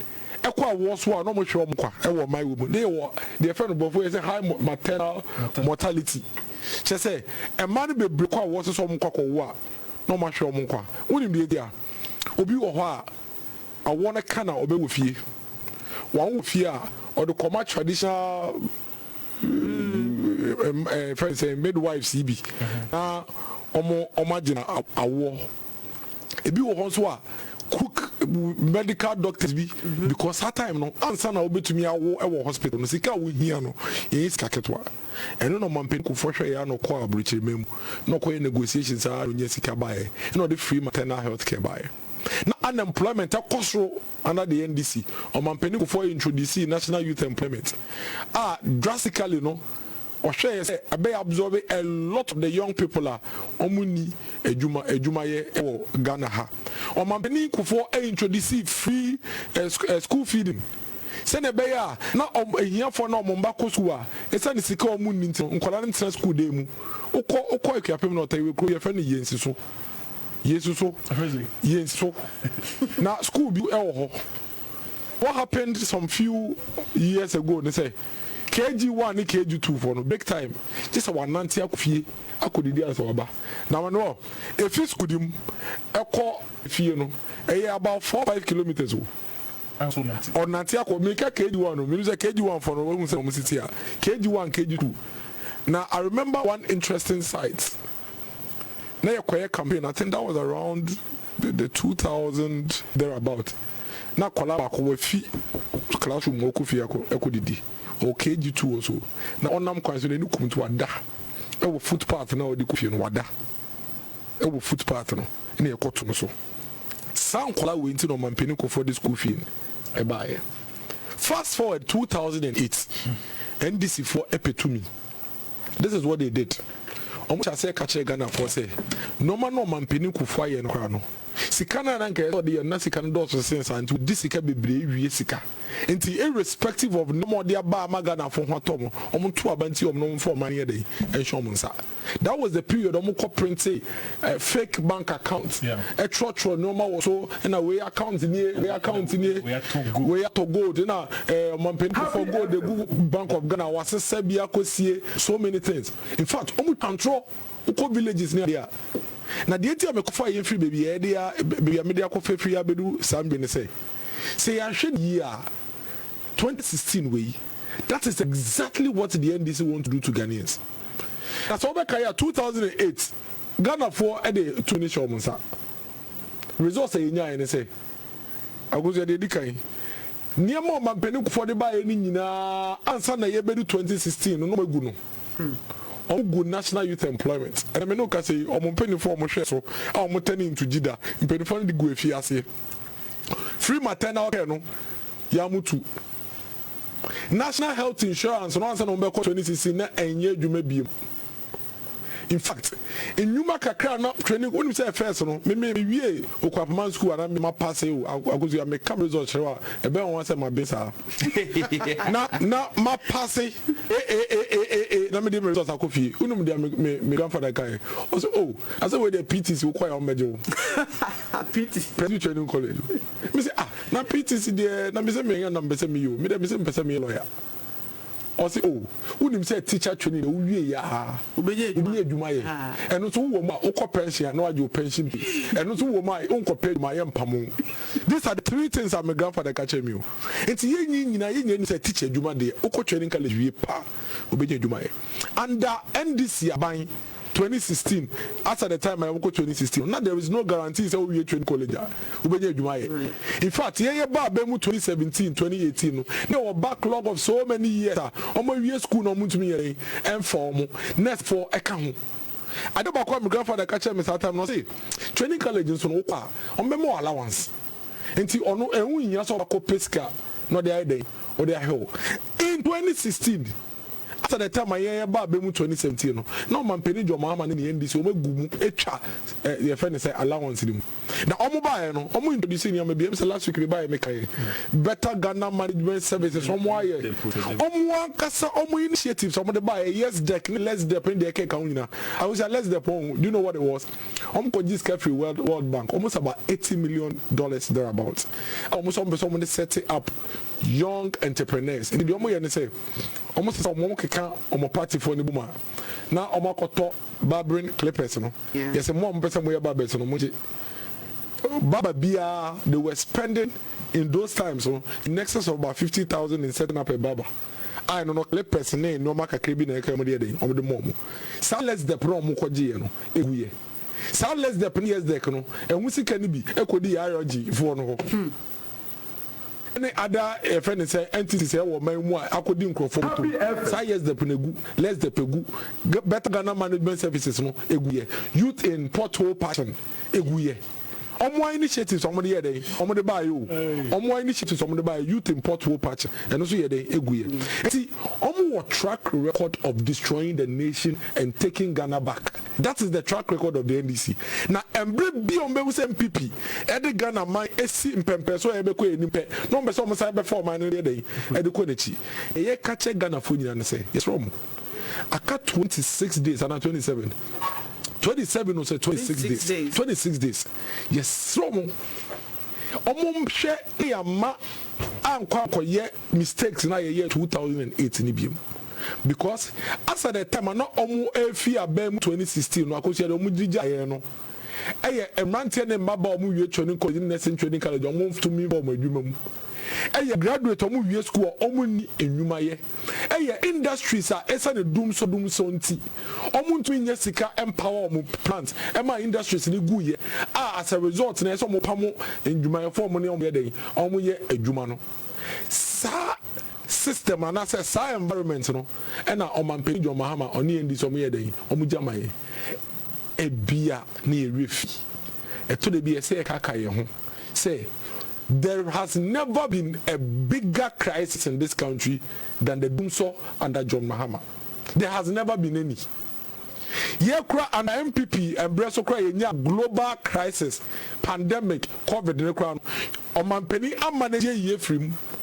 But the or how near Bebresa doom so de buy so it will be na say near refin case it could be a video kakra. We shouldn't forget about heat and a dim. We shouldn't forget about the fact say now in your light Monday and the next time you light Wednesday. Now the last day you Wednesday no Akosua fear 9. We shouldn't forget about the fact say you must be lusu ye nyuma because the companies are almost shut it down. A juma phone penny for shouldn't forget the fact that our production cost Akosua because let's tell you motor fuel and the power of generator. And say you refi say your man no more teacher training college nursing training college no on allowances no on mampeni Mahama etwemu and say you refi say na ye won Columbia omuntumi nye suku enko secondary school ye mikro mulate won Akosua anya nansen ya anka almost about 45% of Columbia GSS omuntumi enko secondary school 45%. Yes, in my hometown me ankasa mikro I'm telling you 45. JHS was the termination point for my people in my hometown. And so the problem was that Akwalane Via School, no, Mimikro Moyo Benkum Senior High School, and the latter Preju Senior High School pay. And also Crano, and to be found Mimikro Mufon, into Ubu are now with school or baby to say a families. School fees, no, 1,500. I feel no about Tonyoma. Now every time we are faka, if Mikro Mulate, and of course we were bogoso. Even transportation is a problem, let alone the school fees. So in my hometown, 45% of the kids were home, secondary school. And then there is no single child that will be Mikromulate, only senior high school. And then there's no single one. To the extent that Okolate na Latte President Senior High School na si krom finfin na dan ya wo mu be 4 or 5 pa na I congested no. And then abai way I relocate school no. ama school ni mo bie ama enye latte fo kola nkwa because sometimes that's how school felt latte day. It wasn't even a boarding school. It felt like a day. It was more like a local community school. Today, as a result of free senior high school, in Kolani to me secondary school, to the extent that last year, for the first time in the history of my hometown, about 8 kids, I am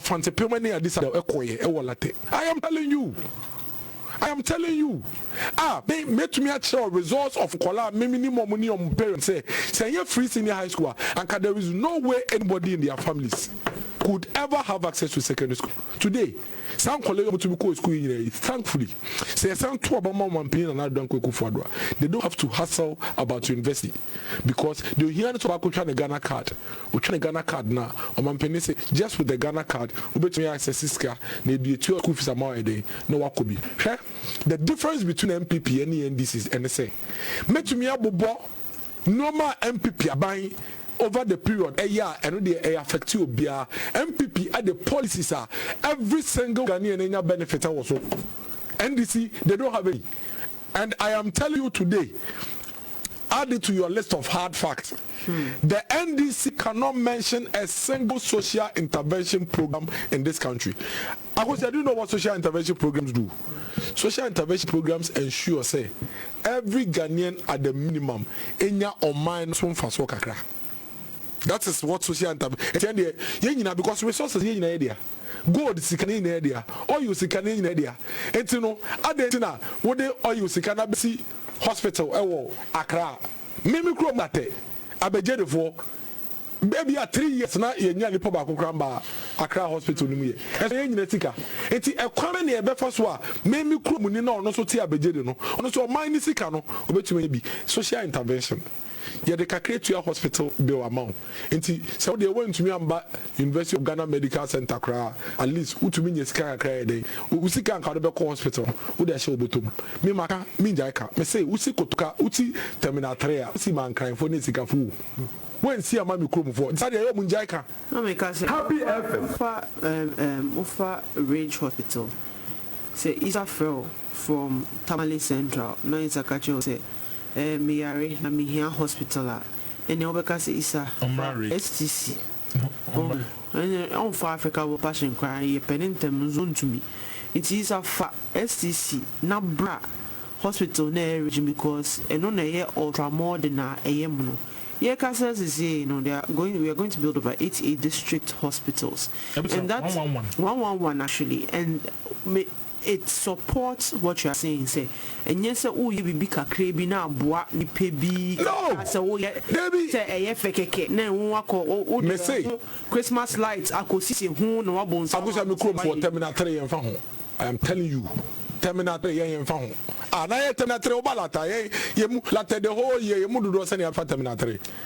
Last year, you know, I was for terminal 3 how many times? No, na me too. Na me terminal 3 or come for order. Me for order. Me for order. Debbie, me kwa hin. Ane ye mudu do send your passport. Me for order. Ai, e bi Akosua be bo me. Enti me terminal 3 Akosua. It will tell me sika millions of dollars.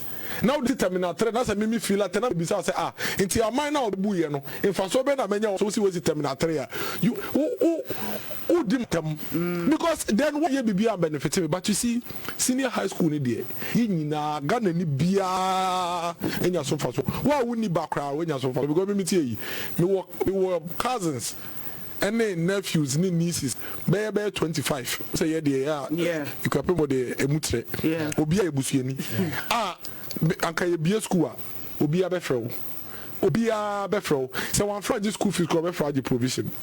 But because of free senior high school, meaning to your fees, and the unknown man so me auntie no on to any bunny fees into to be a sicato provision. In the Quanaka men or mommy home yeah. I have a cousin Manfred Girls High School.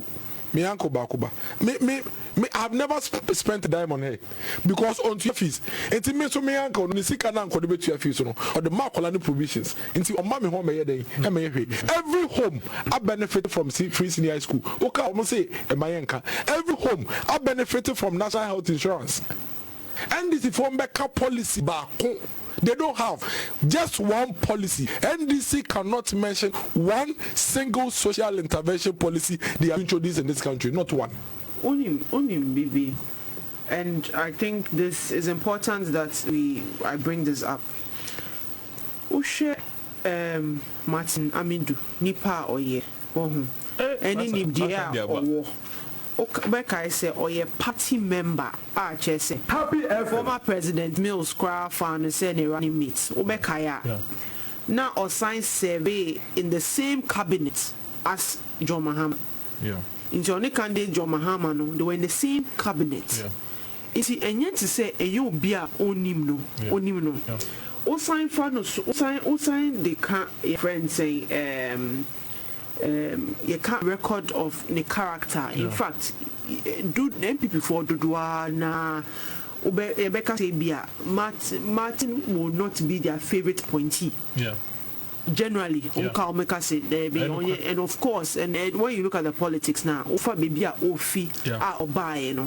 where would you even see that a president would appoint a key, incorruptible, disciplined, very when he's on something is for lack of a better expression I say obi a don't pay worry one of my friends is Canadian or say when I'm on a project I'm like a dog on a bone. I'll keep biting at it till I get what I want from it over and yet to say and you be our own him no we not snack cabinet da we not snack be muda into Osha say there's a pattern developing a pattern no say papa nin and I'm listening to all the arguments and not just from MP4 Osha there's a problem say just like Mampinda that Trump had two nefia kunwa so I say or so on White House it's important to notice the character of the person Sano Obano Bekatra will say me muntu meswa babiuma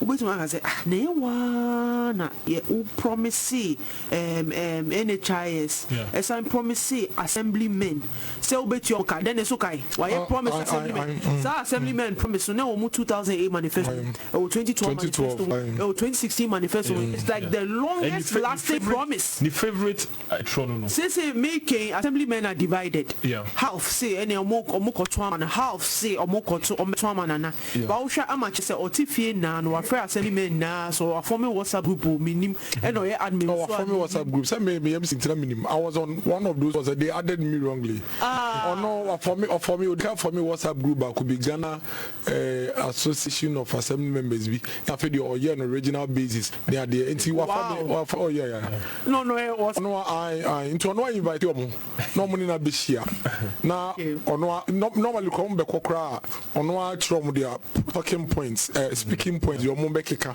and it would their promise or the mom nisu nene buying and society it's important because there are all kind of say about all ones in so and the consequences of happy election is not lost on anybody especially in 2020 4 years abba 4 years no core promises no then is no like 4 now more no moon drink now 3 but of course with education or akwalano core SSS or ESS or university a little exposure what's not blame kakra is not far fetched, it's not far removed it's part of the aspirations of any normal individual but they put the memo bia wabets na abamuda when your opportunity you're marking say SSC yanko fail say ye BC yanko fail ya mark you external examiners asaya mark you actually will say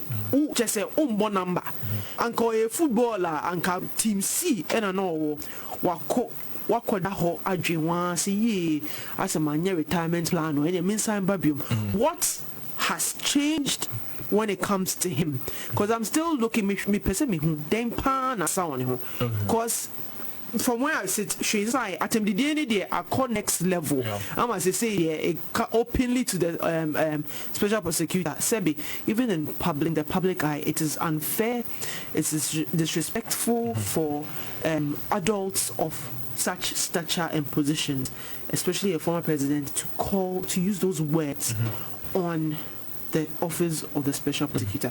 I think, sir, it's one of those things that you're time but it tears at the moral fabric of our society. At the end of the day, you move you. Nana Kufuor maintain say, why you so stupid, foolish, even when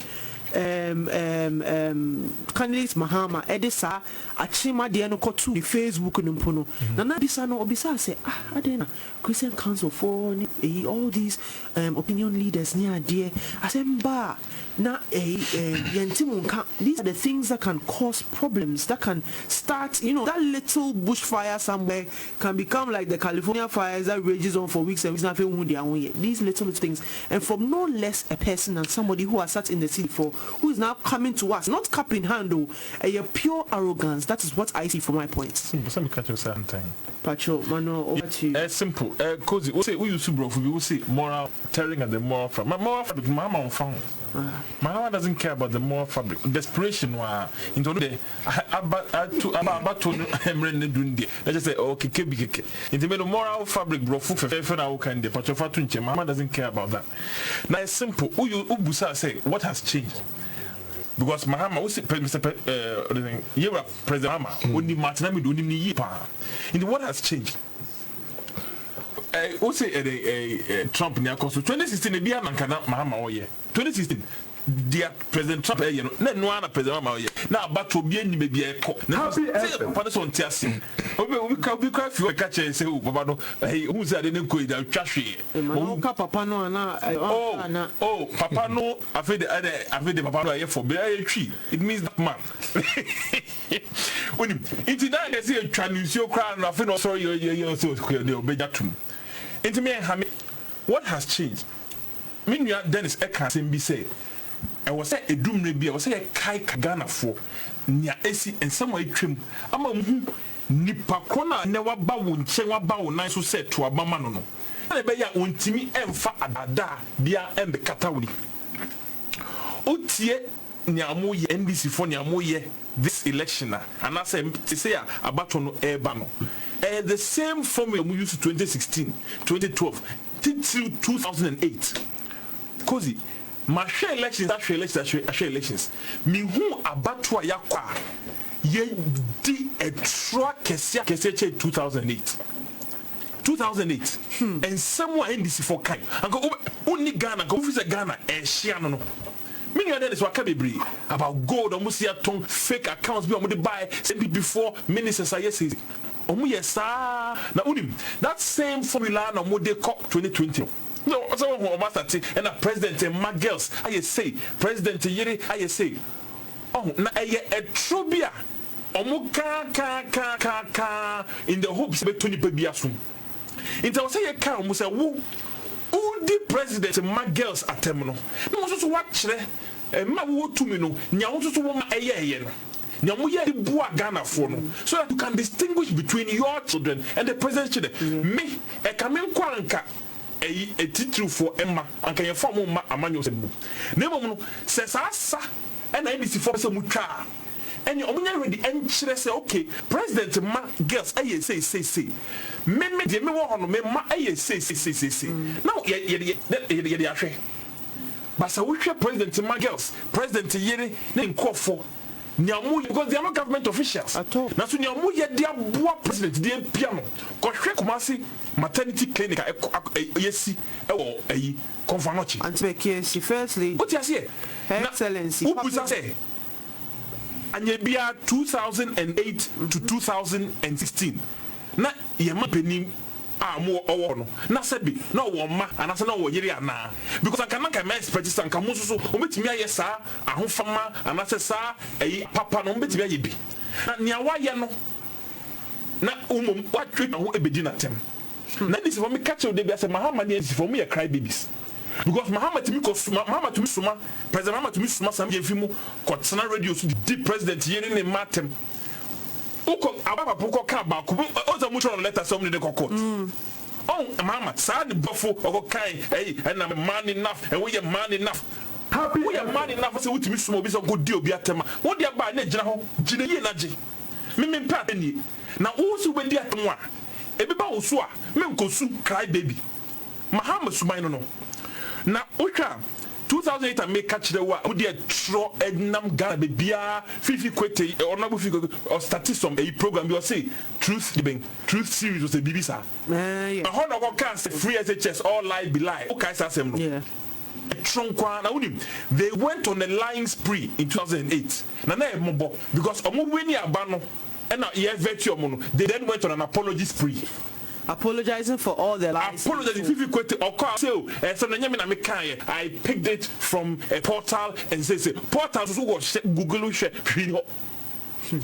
they went on a lying spree and they were compelled to go on an apology spree when they came into office. It may catch the Ghana for say the time is back, the time is upon us once more, where the liars of this world, the naysayers, the pessimists, those who go out to destroy and assassinate people's characters, they are on the loose again. They are coming for us again. Now may catch the Ghana for say because ye ni momo. Now minim pass this time Ghana for whom subain. Now your car banu, na say buba banua. Mahamani NDC for omo say do to chen omo. Yeah, you can't crano. You don't have to change one. It's on my cost to Salmon Cosu. Me and Hammy, because me say Ghana for. Send them Muhammad de beauty Ghana for them because of who say Ghana for no, I can say Ghana for Yaya Rifi. Say Sana or no, not drink children. Ghana for sad children. Because Ghana for real free idea and can win 2 in Chiano by over 1 million votes in 2016. But now I'm saying Ghana for Kaya Dean in 2016. I'm born the block, see a palm or no, you say Kai. Ghana for not chairman game. Even a trauma, President Mama NDC for the number. But I'm telling Ghana for say, Obia in a year, there's more to come between now and 7 December. A trono, if Mahama office, if baby abeba, Jina ye, don't believe them. We know them. And Ghana for Betch Mahama say M1. Now, Minya Dennis, I can say, me person make a crack or can say, sir. Terminal 3 why President Mahama almost we see no. Ono no krum latefo no and I say other people among use sa no emwa wo mo. Onim. Wo hwe in the approach to development no at NDC for and I say Akosua Ghana chile say NDC for approach to development and say omo fu se sebi Ghana for any mieye. Into mbesi ayi facilities makumienu miense bia kese ade ada binum. Send a we say, Omu Jumano. Now, so MPP who could pay, Unya Quine, we was our barefoot, you know, call and before delivery truck and a idea.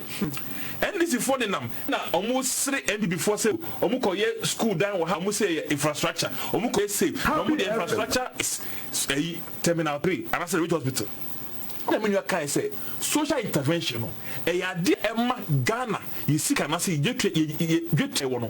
Emma Kakraka Ubiano Kakrasa. It is a who could see South Terminal 3, and I will reach out and I will say, and your bad medium infrastructure is always good.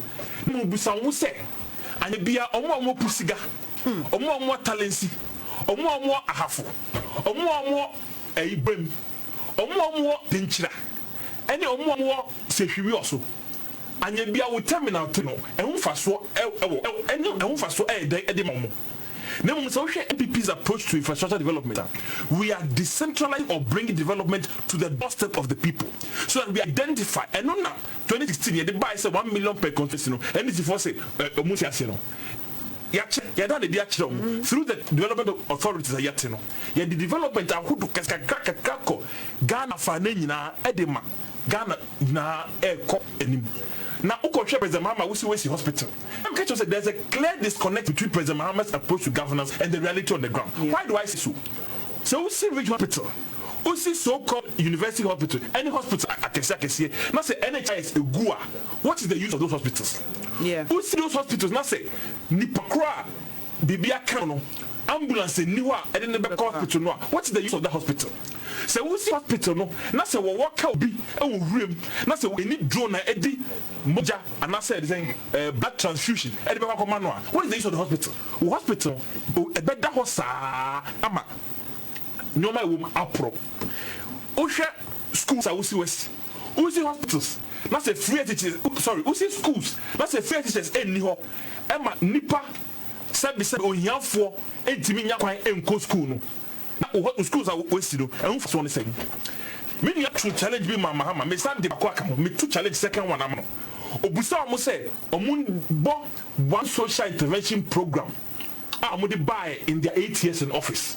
The second one eba say the beya say Mahama was say oye bema no onfa oyi ano a na oyi median so ano anya bia dum so e cost 4 years me busa Mahama ni NDC for say omo nkyere ade ba ko bia omo de ba ya to lessen the plight of the people omo nyuma gu under dum so me de even cost social dimension kan no de esuma mo de wo omo beti kra omo mbotwe no mo dum so na ba en fie na no because President Fodo COVID and buy no or the free electricity, free water, if I'm saying bonus for healthcare workers no buy, you know. President Mama could on Ghana Fatem Koka say President Akufo is trying to win the election with freebies. Where the owners they communicated, they be an for them or see freebies. Me see freebies. President Mama ain't take a memoir. Sir, I want President Mama air friends air freebies. No, they are not freebies. They are social interventions to lessen the plight of the suffering masses in the face of difficulty. Being that they are a socialist party, they should have even understood it better. And this is for any socialist party. Omubwa, socialist. Because I maybe their political science. The definition of socialism, you know, it is the direct opposite of NDC for Subai. It's in President Mahama ni NDC4. Mona muse mu so-called socialist. Me say mu socialist. In the past say mu socialist dia. And mu socialist no. Mu fan kyerɛ ade a mu de ba ye, a mu de ba ohiafo, ni omo mu nyuma gu ye, omo wari gu ye, omo mu mpreja omo. E ma dum so ba ye. Kyerɛ ni awo ye de ba omo for 4 years. Dum so ba ye. Kyerɛ. Na unim say Makache will say, President Mahama, the only consistent thing about him is his inconsistency. Why do I say that? President Mahama will practice policies of convenience. They be also no. Wa utimi betwa okadam na wasamba. We the okadam or ultimately because comparison of records is an exercise in mediocrity. We always say why infrastructure. Let's compare who has done more. All the infrastructure. You must see hospitals, schools, bridges. Now, bon say man say why idea only because a bibi a bang bi. And now see infrastructure about Manu and friend. Okay, now sorry, we are not saying President Akufo has borrowed and has nothing to show for it. Me eyi me phone so anka your time anka bo ama wo President Mama koka say anytime we dey near hwe na me spell President Mama President Mama koka say Akufo if your case Akufo is borrowed with nothing to show okoye interview be 26 koka say obi a obeka say ban abobusia only hwe to show for it say be wabon because busia bia abambe bono efa parliament efa mrahye bedwem it is a wo pa say wo penokra na ahwe nya yedisika na ya your research our parliament no be I'm throwing that same challenge to President Mahama say nia esa wa wo twan no enu bia na yede behwa wo yede into the same wo ka say ye pese ye hu nyoma wo di usika busia wo boy no e de ye no wo yenko parliament no but ye represent Mahama ni before be ma ni munyamfo parliament ni entum Parliament, if you want to know what President Akufo has done with the debt he has accrued, by your same argument, I'm pleading with you, President Mahama, please go to Parliament and go through the Hansard. You will see it there. And you be out. As someone catch and say, MPs no omada Parliament, and you be an inquisitor na ayasimza. Because they should be able to produce that information for President Mahama. Yeah. Because Nyawo Kings is just say MPs no, they are not helping him. In Pacho, I'm saying time so my main crank, my main last one in Kahuna, Minua emblem na baby.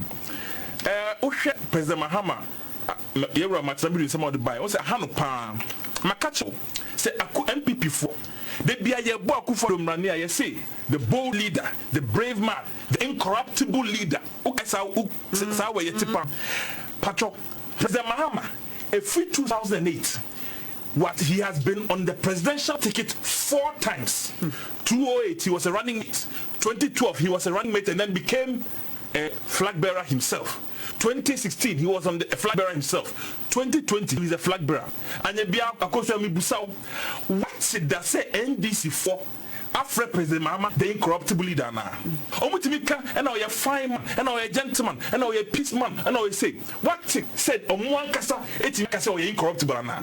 I'm challenging this before. Or they be almost computer on your flyers. Omunya fly back kasa, you're incorruptible. Let's show my dear. Because me say, I'm a nation builder, we're a nation. The same way, me you are kind. policy behind before the Babno, or Barbeseno, or not the one can say the Banusu, or Barbeseno. Who near BBC, no? BBC interview. I say, oh, have you taken a bribe before? Or say, oh, as a human being, as a president, as a dear being. Nampa say, Cozy, who be some no, we are conform. Me say, conform. Me myself say, as a human being, as a lawyer, as a journalist, as a dear being. No, I just say, oh yes, I just say, Ebia, a coin big gawa. What jika crowd? Na say who kudro who Gigi will walk say who say unibida, you dismiss it outright, just like the president did the other time. I am not corrupt. I have never been corrupt, and I will never be corrupt. Boldly, as a brave. Now, Papa, no, they are not call you as a human being, as a president, as John Mahama, as an MP, as an ex-president, as a dear Ben. Just our taxes be baby, but Bakubi will be one shot. Now, Kanaka Krabia Kosu, be a funny. Manuel, it may be a new second of four. Abaya Kotuna is simple. Catch them last week said. Simple. We have the two men, we have their manifestos, and more importantly, we have their records. Yeah. Compare their records with their manifesto today and decide. The choice is simple. Akosua is a covenant-keeping president. If we give him a mandate again, he will never disappoint Ghanaians. Give him the mandate again and he will never disappoint Ghanaians. Manuel has made a fine case for President Nana Akosua. Dennis, really, I was here. Only a bear my foul time now. Dear Manu, once I talk, I said, may enjoy.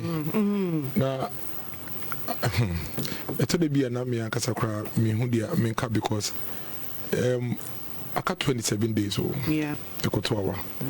Between the Abane Kotowa, between the power of God and the power of darkness. Power of God and power of darkness.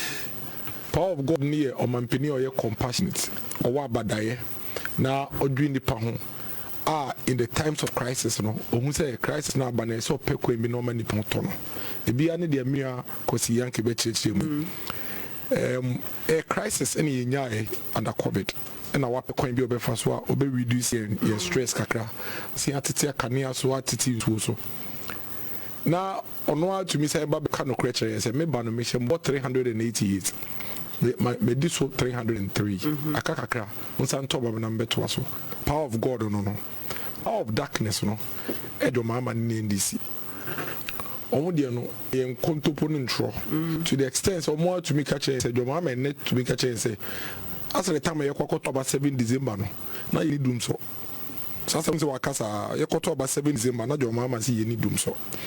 Joma me ne kare say napko na o mampeni na na Akufo de de aba no ono say napko no ba be ni yi Joma Hama o sponsor advert etia free senior high school no ka kire say yento obama number no free senior high school o me den o me yi I think say clear sanipa minu e kokoto aba momi obia be ni de da and who between the two of them the obit me deliver nanado on kai say o ma Ghana ye heaven on kai so wa Ghana ye osro hememu na mum abrochire pa de o de bia Ghana ese ye hwe na ye to abama no aye hwe kra mpeni Joma ama sena Manu kai wa 8 years o wa 8 years aye hwe kra 8 years ye na na don so ye na 8 years ni wie o wie a na ebetumi a compare fie se che so nya wie yo wa hyase ye ma ni wie napko no nya wie wa hyase ye ma ni wie